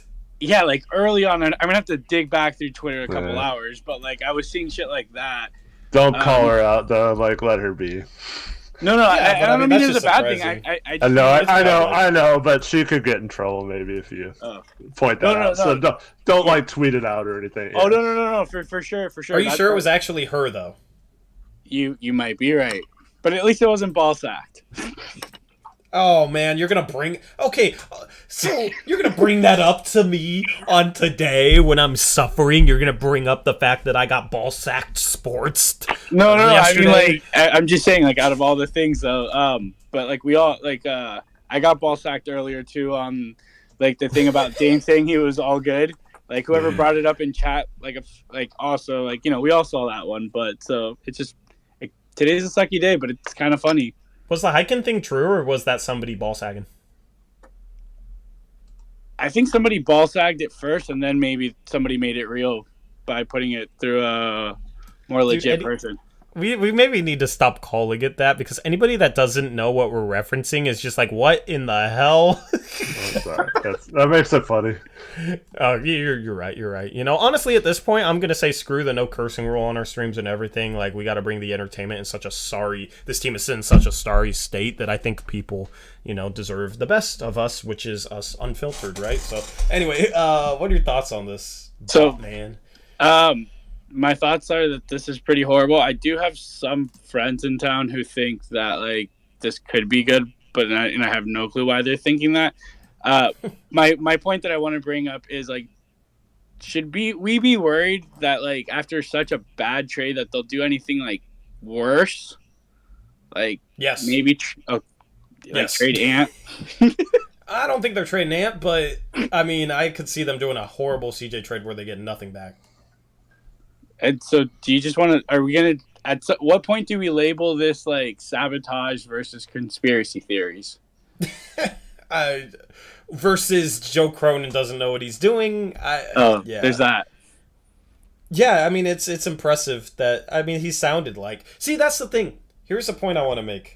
Is anybody can win an interview. I am done buying into like introductory press conferences, because we were looking at like Joe Cronin's introductory press conference and it's like, oh, he sounds like he might know what he's doing. Like he's saying the right things. Okay, cool. Guess what? Chauncey Billups said the right things too and then struggled to start the year. Joe Cronin said the right things and did a horrible trade. So it's easy to win press conferences. I'm not buying into press conferences anymore. I completely agree with that. Who do you think's playing tonight for what we have left of a team? Eric, what's our lineup tonight? Who would you start tonight? Well, we still have Ant and CJ, right? Yeah. Macklemore. Well, Snow. I haven't seen anything on whether Nance is playing or not, but obviously Nurk would start. We don't have threes or fours like Trendon mate start. Whopper is actually questionable tonight too. No, man, the one time he can get like 36 minutes. That's the only reason I want to watch this game tonight is to watch Trendon Watford play. What a sad statement. I did not expect to be saying that this year. Yeah, That's CJ Ellaby could get a start, and then we got Blevins. That's pretty much it. Good for him. If Blevins hit the 4, hell yeah, let's do it. Honestly, just go full bore with the meme at this point. Honestly, just make this fun. Like, just make the rest of the season a joke. Start Blevins at the 4, run sets for him like he's been Macklemore. I'm down for that. Anyway. Yeah, all right. So my last point is, how many, do you guys think Golden State drops 150 on us at the end of the month? Depends on what other trades we make, but,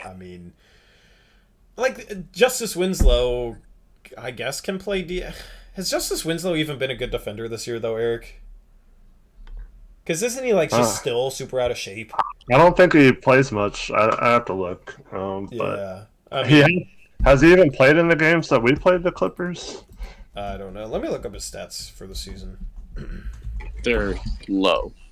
Low. I just want to see his minutes and how many games he's played. He's played in 37 games, playing 13 minutes per game, shooting 45% from the field, 17% from three. Yay. And 61% Dude, from the line. These people that tried to tell me, oh, well, we need shooting forwards because Maurice Harkless and Al-Farouq Aminu aren't good enough shooters. Now they're excited about Keon Johnson, who can't shoot, and Justice Winslow, who can't shoot. I don't understand. It's like we went from, oh, we need shooting forwards, to now it's like we don't care at all about if we have shooters or not. It doesn't make sense. It's pretty bad. Justice Winslow sucks. He sucks. I don't want to see him play a game in our uniform. Nothing against him personally. He sucks at NBA basketball. He could show up in our rec league and wreck us and drop 150 by himself. But in terms of NBA basketball, the dude sucks. Anyway, anything else you got? No. Cool. Thanks, guys. Have a wonderful day, or whatever. This day could be better. Yeah, man. Good to talk to you, bro. All right, let's move on to Anton. What's going on, Anton? You're now live on the Blazers Uprise Trade Disaster stream. And you're also muted. Okay, there we go. Can you guys hear me? What's up? Yep, you're good. Oh man, I don't even know where to start, man. It's tough times with this trade, but I don't even know like what the meaning for the trade is. If that makes sense, or well, outside of trying to get under the tax, but I don't even know what to say right now. I'm kind of lost for words. Once I saw it, I was actually after reading Eric your article on like things that we could possibly get back, and I was on a high after that. I was just like, man, this would be kind of cool. Now I have no confidence like in a CJ trade. I don't even know. Yeah. I completely agree with you. It's frustrating where there's so many options we had, and I feel like the people. You can go. The people who are praising this trade are like, oh, look, they got out of the luxury tax, and look, they got rid of this contract and stuff. I don't think they understand how many options or how many different things you can do as a GM to avoid situations like this. And I feel like this is a last case, worst possible option that you take at the last minute if you absolutely have to and you have a gun to your head and you have no other choice. Outside of that, there's no way you would ever consider a trade like this. I think that's what makes it the most frustrating. Is just like a week before the deadline, and this is the trade that you decide to do.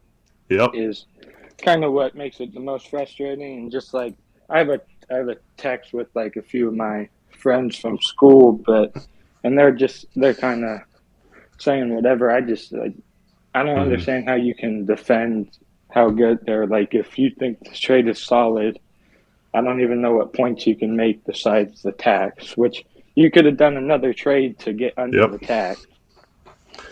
Yep. I mean, people just look at Justice Winslow and say he's 25 and then say, oh, Eric Bledsoe has an expiring contract. And then even though he's like not technically an expiring contract and he'd be $4 million of dead money on the books, and they'll look at Keon Johnson and say, oh, he was a first-round pick last year and he's athletic and can play defense. But, they're the same people that complain about having 6'3 guards, and Keon Johnson is a 6'3 guard with a much shorter reach than Norman Powell. So, they'll just find a way to spin it into being a good trade if they want to. And, I mean, I'm sure some people believe that this is a good trade, but I think they're kind of not seeing the bigger picture in terms of all the options we had available. These guys struggle, the team struggled this year, but these were guys that numerous teams wanted. I don't think there's any doubt about that. And anybody who's telling you otherwise, I'm not going to believe them. Right. So, the same people that had a major problem with Olshey will support this, and kind of, I don't know, it's frustrating. Yeah, and the Clippers were never a team that I was like looking at anybody coming back for us that I was like, oh, that would be an interesting trade. Like it was the Cavs or the Pelicans, hearing all the Pelican rumors. I know the Sixers early on in the year, but like Clippers were never a team. Like if they were a team, I was thinking maybe 3-team trade, but never just us and them doing a trade together. But Yep. yeah. Anyway, thanks for calling in, man. That all you? Yeah, thank you. Got anything else? Yeah, just thank you guys for doing something where I can listen to during my day at school, and just keep up the work. Enjoy watching you guys. Yep, appreciate Thanks, it. Tom. Thanks for calling. You have a good one. You too. All right, Eric, talk again. Hello. Oh, your mic's doing that staticky thing again. I don't know why. Do you want to leave and then come back? Sure. Yeah, it's frustrating, I know. I'll get Eric back in here, and then we'll hop to Valley Podcast. We got the Valley Podcast up next. Oh, God, you guys are going to make fun of us for getting Eric Bledsoe. I don't want to be here. Eric, I don't want to be here, Bledsoe. Love it.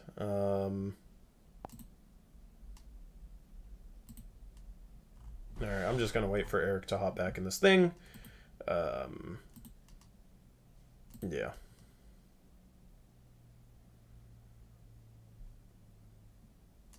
Oh, the Blazers tweeted out, "We've acquired Eric Bledsoe, Keon Johnson, and Justice Winslow from the LA Clippers. Welcome to #Rip City." Yeah. Horrible trade. Don't want to welcome Justice Winslow or Eric Bledsoe to Rip City.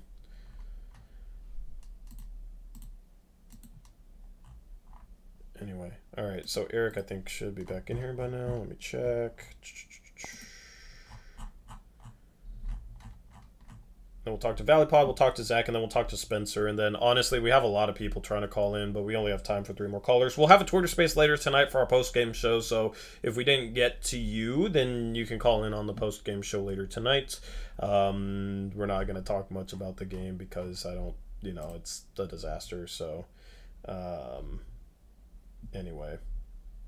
Eric said he'll be back in a second, so I guess we'll just move on to... Why are we checking that? I guess we'll just move on to Valley Pod. What's up, Valley Pod? You're now live. What's up? Hey, man. I would never do that. I think I tweeted it. I said it somewhere. Like, there's nothing funny about getting Eric Bledsoe on your team. That's not a joke. I'm scared. I'm gonna cry.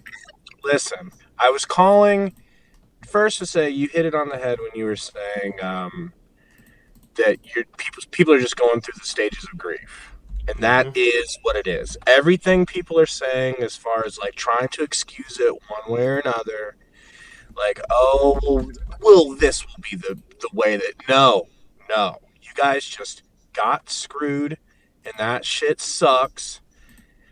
And sometimes there's no answers in life for shit like that, man. Can I? Oh, snap! We're on YouTube. Stuff like that. This is a family show. Honestly, I said before this, if you cuss, just play it off like you didn't cuss. But you can also, trip out about it too. That's cool. I apologize to Blazers Nation. It's all good. Honestly, I've been cussing on this stream a little bit. I think it's warranted.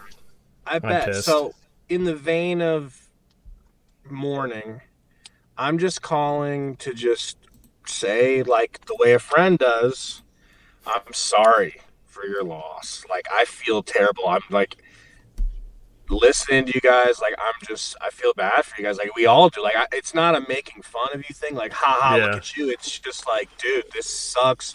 So, like, if you lost a loved one, a friend might come by and be like, bring you some chicken soup. Like, I'd love to send you some soup. And just, it just sucks, man. Sucks. Dude, I would love some soup right now. I'm pretty hungry, not gonna lie. But, yeah. I've accepted reality. It's just, honestly, it would be better if, like, all our fan base was agreed that this was a bad trade. But there's really people out there trying to say this was a good trade. And so that's the other thing I wanted to say is, you're all going through mourning. They are just mourning differently. Like sometimes they legitimately think it's a good trade, Gabe. I think they're mourning. That's our fan base. I think they're in the denial stage. I think they're in the denial stage. You would be surprised. Because I heard you talk about how I heard you reading the people that were saying, oh, here's the reasons why it's a good thing. And dude, all that is just, that's how they're choosing to deal with this. They are in denial about reality. Yeah. I mean, so treat them nicely, Try to remember that about your other Blazer brothers and sisters. They're just dealing with it in a different way, and that's just how they're choosing to go about it. Or maybe you're right, and they really think that Eric Bledsoe's the answer. Well, I think they like Justice Winslow too. No way. Yeah, I mean, there's people. Okay, Can I be honest? I feel like he got drafted because he had a cool name. Where he got drafted. I mean, he was nice in college. Coolest name ever, and he played for a good college. He does, but so he was nice in college. It's just like I don't know. It's so weird. I don't want to say anything bad, but sometimes I wonder how much like people like truly pay attention to like other teams' players, like a Justice Winslow. Because if you don't pay attention to Justice Winslow, you think back to college like, oh, he's nice, top 10 overall pick, right? Like. But then you look at him last year, or the last 3 seasons, okay? So in 2019-2020, he shot 38% from the field and 22% from 3, played in 11 games. He's always hurt. Last season, played 26 games, shot 35% from the field and 19% from 3. This year, he's shooting 45% from the field and 17% from 3, is only playing 13 minutes a game. Can't get on the floor. He's not a good basketball player, but people maybe haven't paid attention to him in the past couple years. They just remember him being a guy that teams wanted and him being a big name back when he played for Miami. I don't know, but that's kind of my thought on him. It baffles me. There's people I know you're saying people are in denial, but there's people that legitimately think this is a good trade. Eric said something really smart too. He's like, as far as Keon Johnson being a stud, potentially, you don't make a trade like this on the hopes that Keon Johnson is gonna become a stud. You don't give the concessions you gave away. Like bro, what's a Clippers second round pick gonna be worth? What's a Clippers? It's not even the Clippers. First? It's Detroit. It's Detroit in 2025 when they're finally gonna be good. Yeah, it's disgusting.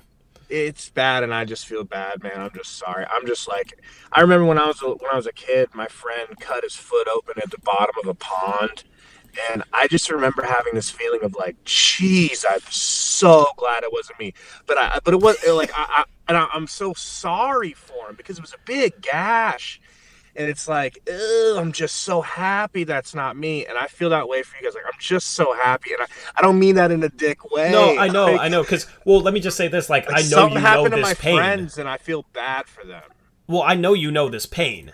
Like, you guys were struggling for a decade, you know what I mean? And you guys would have made trades like this. I mean, the TJ Warren and attaching a second-round pick to get rid of his contract when he's only making $12 million a year was absolutely ridiculous. That's kind of like this trade, you know? So, I know you know this pain. And people clowning us about it didn't help. Yeah. And so that made it feel a lot worse. So I know you guys have been in this boat. That just means, just savor the fact that you guys are so freaking good right now. For now. Well, for now. Go ahead, Eric. Hey, what's up, Gabe? How you doing? Hey, man. How's it going? Sorry for the technical difficulties. I don't know if you brought this up, but I feel bad for you that we made the Clippers a little better, too. Yeah, dude, thanks a lot. Like, why the Clippers? We were all about to be rid of them. Yep. They just came out and said Kawhi ain't coming back this year, which leads me to think he might even leave the Clippers because he's not interested in playing them, a la Zion Williamson. Like, now, won't this just tempt him to stay there? Didn't they just build and finally kind of give him more of what he wanted? He wanted a super team built around him. Well, hell, here it is. And I think even Rocco can look good on their team. He'll look good because he won't have to guard anybody. He'll just play off the ball. Next year they'll have Kawhi and Paul George to be their on-ball defenders, and Rocco can play off the ball, and he'll excel in that role. For the record, Kawhi and Paul George just signed long-term. Paul George signed an extension, and Kawhi just signed a long-term max deal. So they're not going anywhere. And now they have Powell for 4 more years. So what what you're saying is the Suns absolutely have to win this year. Yep. This year. It ain't no two-year window. It's now a one-year window for the Suns. With George and Kawhi, you could get lucky with injuries like you did last year. But, yeah, you have to get lucky this year maybe. And this could change whether the Clippers bring guys back. If they're in, like, get up to, like, the 6th spot or maybe even the 7-8 play-in game and only need to win one game and could possibly play you guys in the first round or the Warriors in the first round or whatever, like that. If Paul George and Kawhi are healthy and ready to play, why would you not at least try to let them play instead of, taking the whole season? You guys are right. Your boy Powell's about to look so good when he's gonna get to have like Cam Johnson's role where like no one pays any attention to you because they're so worried about everyone else. Like, and Powell is better than Cam Johnson at this point in his career. Like, he's gonna be a nightmare on the Clippers. Yeah. Off the bench, give him a bench scorer. I mean, he doesn't even have to start for him. We'll see if he stays engaged defensively because I don't know if he wants to come off the bench. But, yeah, it's they could be a team that maybe gives a team a run. I mean, depends on who they play. But like if they play Memphis in the first round, I could see them giving Memphis a run even without PG and Kawhi because they still got Reggie Jackson. They've still kind of hovered around 500 without those guys, and now they just got better. So, you look at the talent, and they don't have any like marquee guy right now, but they're still a team that, in terms of the role players they got, they're stacked with really good role players. Yeah, I don't want to play him anymore. Yeah. I mean, you'd rather play the Lakers now, which is crazy. Yeah, I'm officially adding the Clippers into the teams I'm threatened by. Yeah. I mean, it just sucks.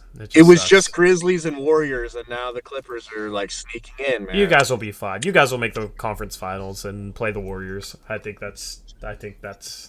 There's more likely that happens than anything else. So. All right, man. Well, thanks for taking my call. Yeah, man. Good to talk to you, man. Yeah, have a good one, Gabe. Later, bro. I think Gabe was driving. They might not have the same laws we had. Yeah, well, I think he was on speaker. That's why he was quieter. But let's talk to Zach. And then we'll talk to Spencer, and then anybody else trying to call in, we don't have time. But you can call in on a post-game show. We do these every post-game show. So you want to get the couple donos before Zach talks, or do you? Yeah. I will get the donos. Hold on, Zach. Grayson Playsons. $5 dono. What's up, Grayson? Says, any trade or move at all that would make this trade easier to swallow? I mean, if we pulled off a phenomenal CJ trade and got like 5 first-round picks back, then we'd be saying like, oh, well, like we got the picks we needed, right. the 3 guys, right? Like, but, maybe we could use Bledsoe's contract and those 5 firsts to get someone.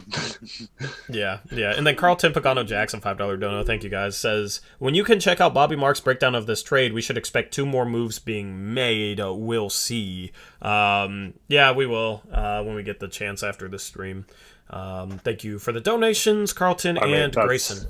That's always also Bobby Marks is someone who said a few months ago that we absolutely have to trade Dame before his value goes down. And it's stupid. I don't. Yeah. Anyway, what's up, Zach? Hey, Zach. Hey, guys. How you doing? How you doing today? I've been better. I'm doing phenomenal, dude. I love that we just shot ourselves in the foot. Yeah, well, 1 second. All right, we'll wait. Hello, sorry, my bad. No, it's all good. I was gonna be 100% honest. I don't really have much of a question. I just need a vent for a second. Hi? No, yeah, I vent, just need dude. a vent. Go pop off, Zach. I would love to hear you vent. I love this trade, man. Like. We get another young guard to develop, like crazy high upside athleticism, man. Get off Rocco and Norm. Like, they've been lazy for us all year. And I don't know, man. It's just the only thing I didn't really dislike about I disliked about this trade was that we couldn't trade Rocco in a first for Marvin Bagley. Like, I just man, I would have loved that. Like, I would have been more happy with that, actually. honestly, Dude, it's crazy, right? It's crazy, right? You're thinking about that. Like, that would have been better than this. Like, it's so dumb, you guys. I'm just so sad, man. I'm just so sad. Remember though, was it Kendrick Perkins or who said that? Trevin said it earlier in chat that Eric Bledsoe is like a 6'1" LeBron with his strength and abilities and stuff, right? Yeah, man. Sure, man. So the other thing, man, I was thinking, like, I don't know, I missed a little bit, so I hope you guys didn't bring this up, but like, I was just thinking, how I think you mentioned earlier that it basically, like, this trade seals up our last roster spot, like, so I'm hoping that there's like another move in the future, because if not, or if we're going to be making equal moves where we're not going to be losing a roster spot, like, or gaining back an empty roster spot, this kind of seals us not being able to sign up Trendon long term for at least until the offseason, right? Yeah. So that just disappoints me, man. I mean, we could buy out Bledsoe if we're planning on cutting him in the offseason anyway. I don't think that would be that big of a deal, but yeah. Yeah, man. I don't know. I was hoping to see him get signed, this season. Maybe we'll still do it, but it is, a little disappointing. Hey, you know what would be worse? What? If we bought out and stretched Bledsoe or something. Oh, that'd be great. How's that worse, man? That's awesome. Have his dead money on our books for the next like 6 years or whatever, however long we stretch it for. It would be five. It would be, how much is he making this year? 18 mil. 18.1. Yeah, it would be 5 years. 22 million stretched over 5 years, so it would legitimately be like $4.5 million of dead money for 5 years. Yay! Yeah, I don't know, man. I genuinely hope that someone in the organization that's making these decisions like realizes how bad of a move this was, and it wasn't something that was pushed on him by the people above him. Because if this is just a move that he made himself, I hope he doesn't have a job as a GM going into next season. But that's all I wanted to say. I just want to troll you guys a little bit. Thanks for the laugh, man. We need it. That's it. Have a good one, you guys. I'll see you guys later tonight during the stream. Yeah, man. Good to talk to you, bro. Yep. Peace. Zach's a legend. That's funny. I think people like Zach are not giving Eric Bledsoe and Joe Cronin credit. He's a player. I don't know why he's upset. This guy is your mic just quit. Go say that again. Your mic lagged out. Eric Bledsoe is a two-time defensive player, and we just got him for Norman Powell and Robert Covington. Man, that's an amazing trade. Hell yeah! You saying that when your mic bugged out is even funnier. Yeah, two-time all defensive and an athlete. Dude, we just got so athletic. It's phenomenal. Anyway, yeah, your mic started bugging out, so maybe it's time to end this space. I don't know why that case doing that, but we've been doing this space for a while. Spencer or anybody else who is trying to call in, we are having a post-game show tonight. Hopefully you can call in for that. We'd love to talk to you. We just don't have the time. We've already been streaming for 3 hours, so we're going to end the Twitter space and wrap up this fun stream. Anyway, Eric, I unmuted Skype. We are good to go. Yeah. Is it better on here or just the space? Yeah, it's better. It was just the space. The space just randomly does that. Yeah, so final thoughts is I can't believe people think this is a good trade, but I'm not surprised. This is a terrible trade. The Blazers just shot themselves in the foot, and I am very upset. Yep. Yeah. It's pretty obvious that if you think this is a good trade, I think you're kind of an old school, let's trade this player for that player type GM. And I believe that in order to succeed in today's NBA, you have to be creative and learn how to get trades more to where both teams get what they want. and create advantages there, whether that be bringing in a third team or using a team that has trade exceptions or whatever to absorb salary. There's could have been some sort of way to convince a team to maybe take on Winslow so we didn't have to take him, something like that. And you make the Clippers pay for that.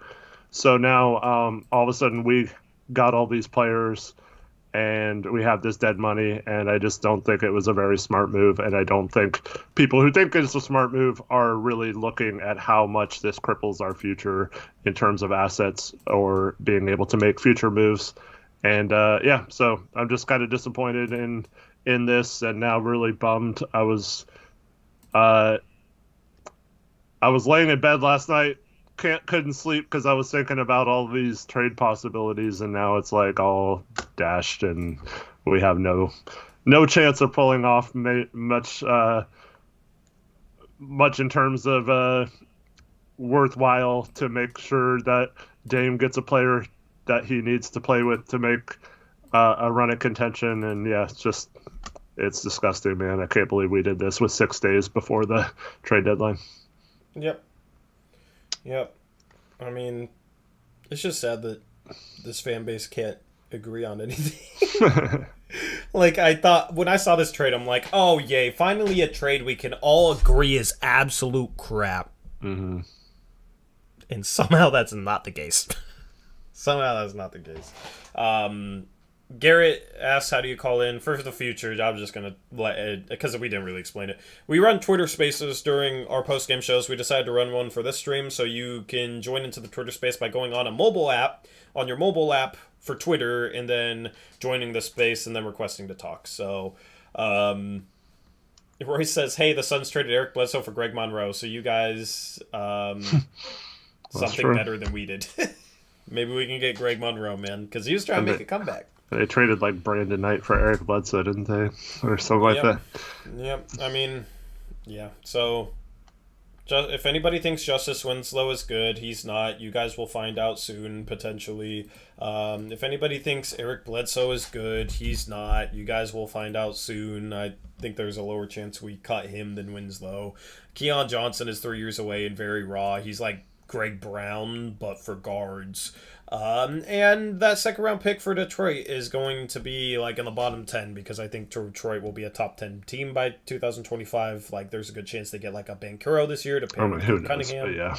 And then, get assets for Jeremy Grant, which I guarantee they won't trade Jeremy Grant for this type of package. So, it's a sad day to be a Trailblazer, and it's a freaking disaster of a trade. If you're just tuning into the stream, go back and watch the start of the stream. Maybe you'll be able to understand our reasoning why if you disagree with that. But yeah, it's disastrous. Yeah, I mean, we'll have a post-game show later tonight after the OKC Thunder game. And I mean, for those that think Bledsoe is good, the Blazers' literal game plan was to not guard him in the games we played them this year. So, yeah. DJ Vega, please tell me you're freaking trolling, man. I just need to get off this stream because I'm going to get annoyed. And before you go, I just want to finish it up with this. It doesn't matter if they're not done making moves. This trade hampers chances of making better moves down the line.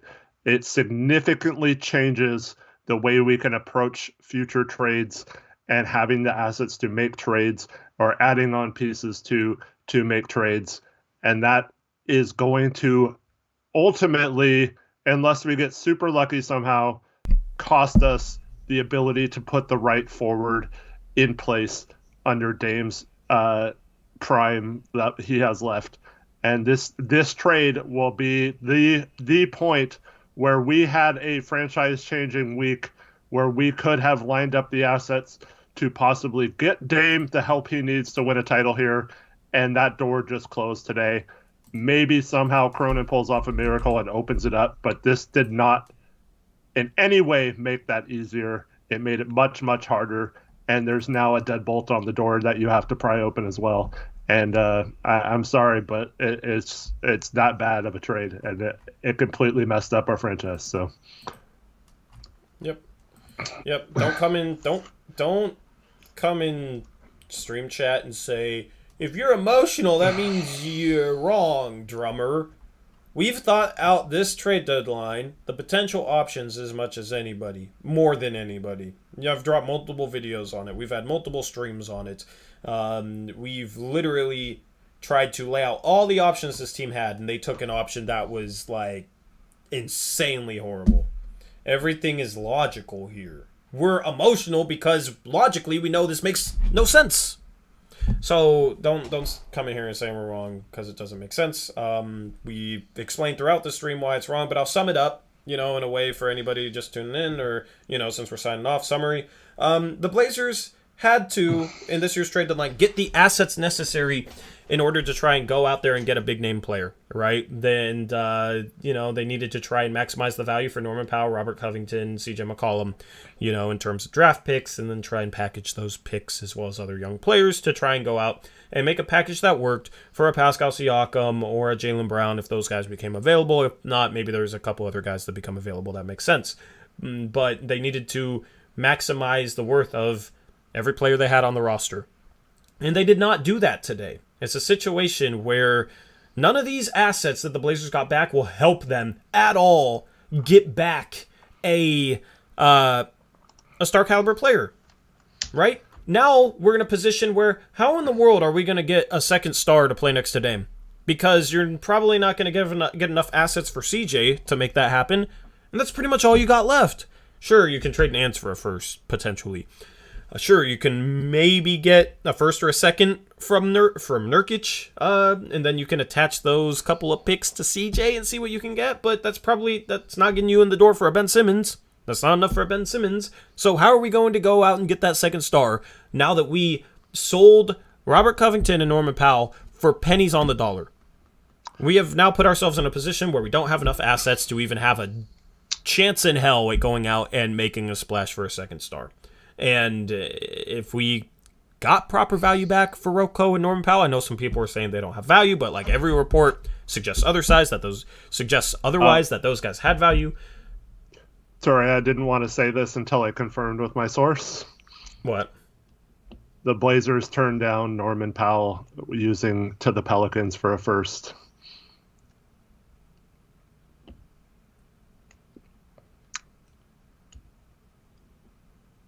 You just confirmed that with your source? Yep. They wanted Keon Johnson more.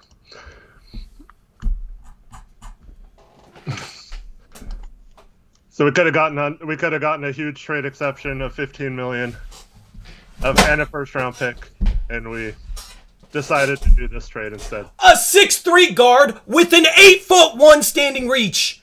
We freaking dude, all these people sit here and cry about 6'3" guards, undersized guards.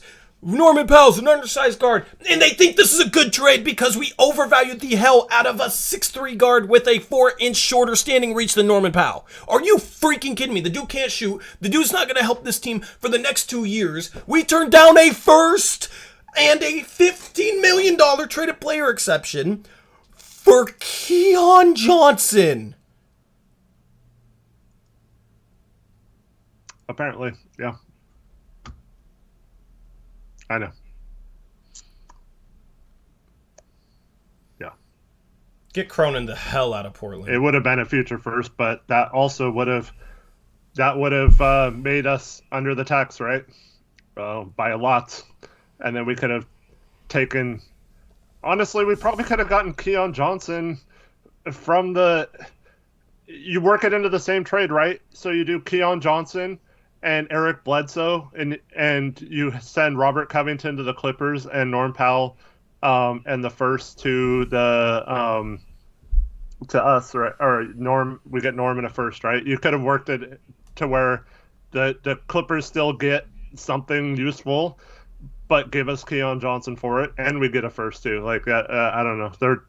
You had to have been creative enough to make that work somehow. I hate Joe Cronin. I hate Joe Cronin. I hate dude. What? And then you could still trade Rocco and maybe get a first back for him. Who knows what you could get for Rocco, but you could get something back. AJ, I know numerous teams called on Powell, so anyone who tells you otherwise is BS. And the Cavs were one of them. Yes, they inquired. I don't know if they wanted Powell more than I've heard. They're really high on Levert and Eric Gordon, and they also have some disabled player exceptions for Rubio and Sexton that they could use to get someone like a Schroeder or something for free, basically. But unfortunately. We decided that Keon Johnson was the answer to all our problems. So, yeah, I mean, it might have been the 2024 Bucks first, but that's still 2 years from now, and it's still toss into a trade that teams want. Yep. But no, our way to win a championship with Damian Lillard is to go out and get a 6'3" guard who's 3 years away from helping us. But here's the deal: so get the fuck out of here. When people say oh, we just had to get rid of Norman Rocco and we got under the tax and all that stuff, well, that other trade would have accomplished all that too. So, yeah. Yep. There's no way this dude just sold out for Keon Johnson, Eric. There's no way. I mean, it was both of them, too. So you still, that would have just been for Norm. Like I said, if you wanted to get Keon Johnson, you could have gotten assets from a Norm trade that maybe, you send the Clippers like a Garrett Temple or something from the New Orleans in that trade, and maybe and our second, and we maybe get Keon Johnson out of it, and then they have some assets to trade and other moves. I don't know. So how can people justify this trade now? The same people that were bitching and crying about a 6'3" guard. Oh, we have too many 6'3" guards. Now they're fine that we sold out for a 6'3" guard, Eric. It's so absurd. It's so freaking ridiculous. Like, I can't take these people seriously, man. You gotta be kidding me. How is that a good... What? They contradict themselves so much. People there are too many members of this fan base contradict themselves too much, where they're sitting here and cry about Norman Powell's a 6'3" guard, and then this trade is fine when we sold out for Keon Johnson instead of getting a $15.5 million TPE and a first round pick. Yep, cool. So if somebody knows that we turned this down and they still think this is a good trade, that's how you know I have no idea what the hell they're talking about. What are you gotta be kidding me. Like, the thing is like, if this was Olshey and he turned that down, people would be blasting Olshey because you passed that up, a package that gets you an asset that you can use combined with other assets in a trade to go out and get something legitimate, as well as a $15.5 million TPE that you can use to help you in a trade, and you turn that down for a 6'3" guard who's 3 years away from helping Dame.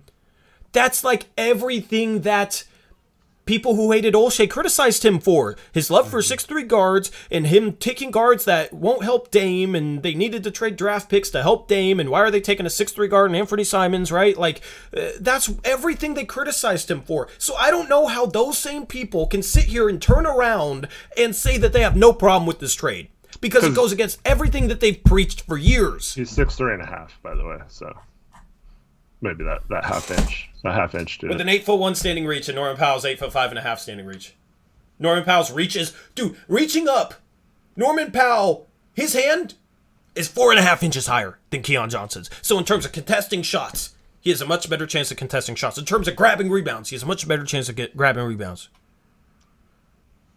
Dude, Keon Johnson's not going to help. I'd love to be wrong. I'd love for him to be Michael Jordan next year. Again. And then we're saying Cronin's a genius for seeing something nobody else saw. But that's not gonna happen. Well, again, given the Clippers situation, Keon Johnson isn't really playing much on a team that's going. They seemingly said they were going to be selling off pieces at the deadline, right? So, in my mind, it wouldn't have been that hard to get him in another trade if you pick up assets and offer them a pick that they could use in another trade or something. I don't know. It's just dumb.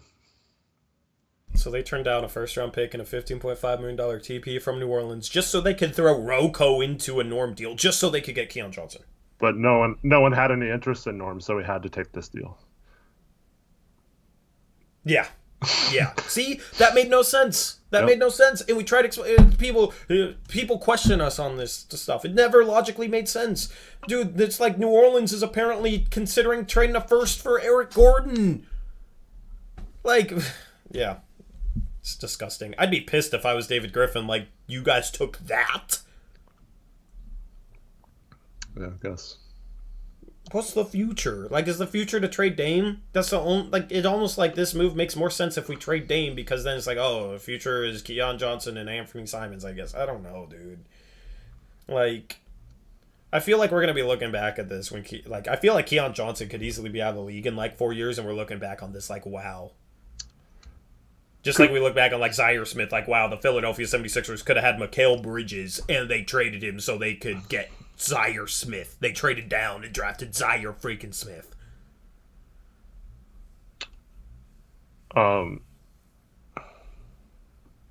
So,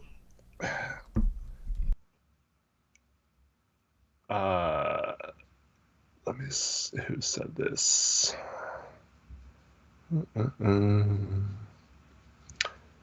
So Cooper says, I think they feel they can use Bledsoe's expiring this summer or at the deadline. So that would require us to pick up his $19.375 million salary for next year and possibly have that on our books if we can't trade him.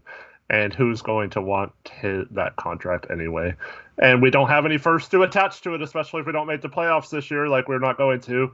Then our first still is owed to Chicago in future years, and now we don't have any first to trade for that. So we could have used that trade exception to get basically that same amount of player.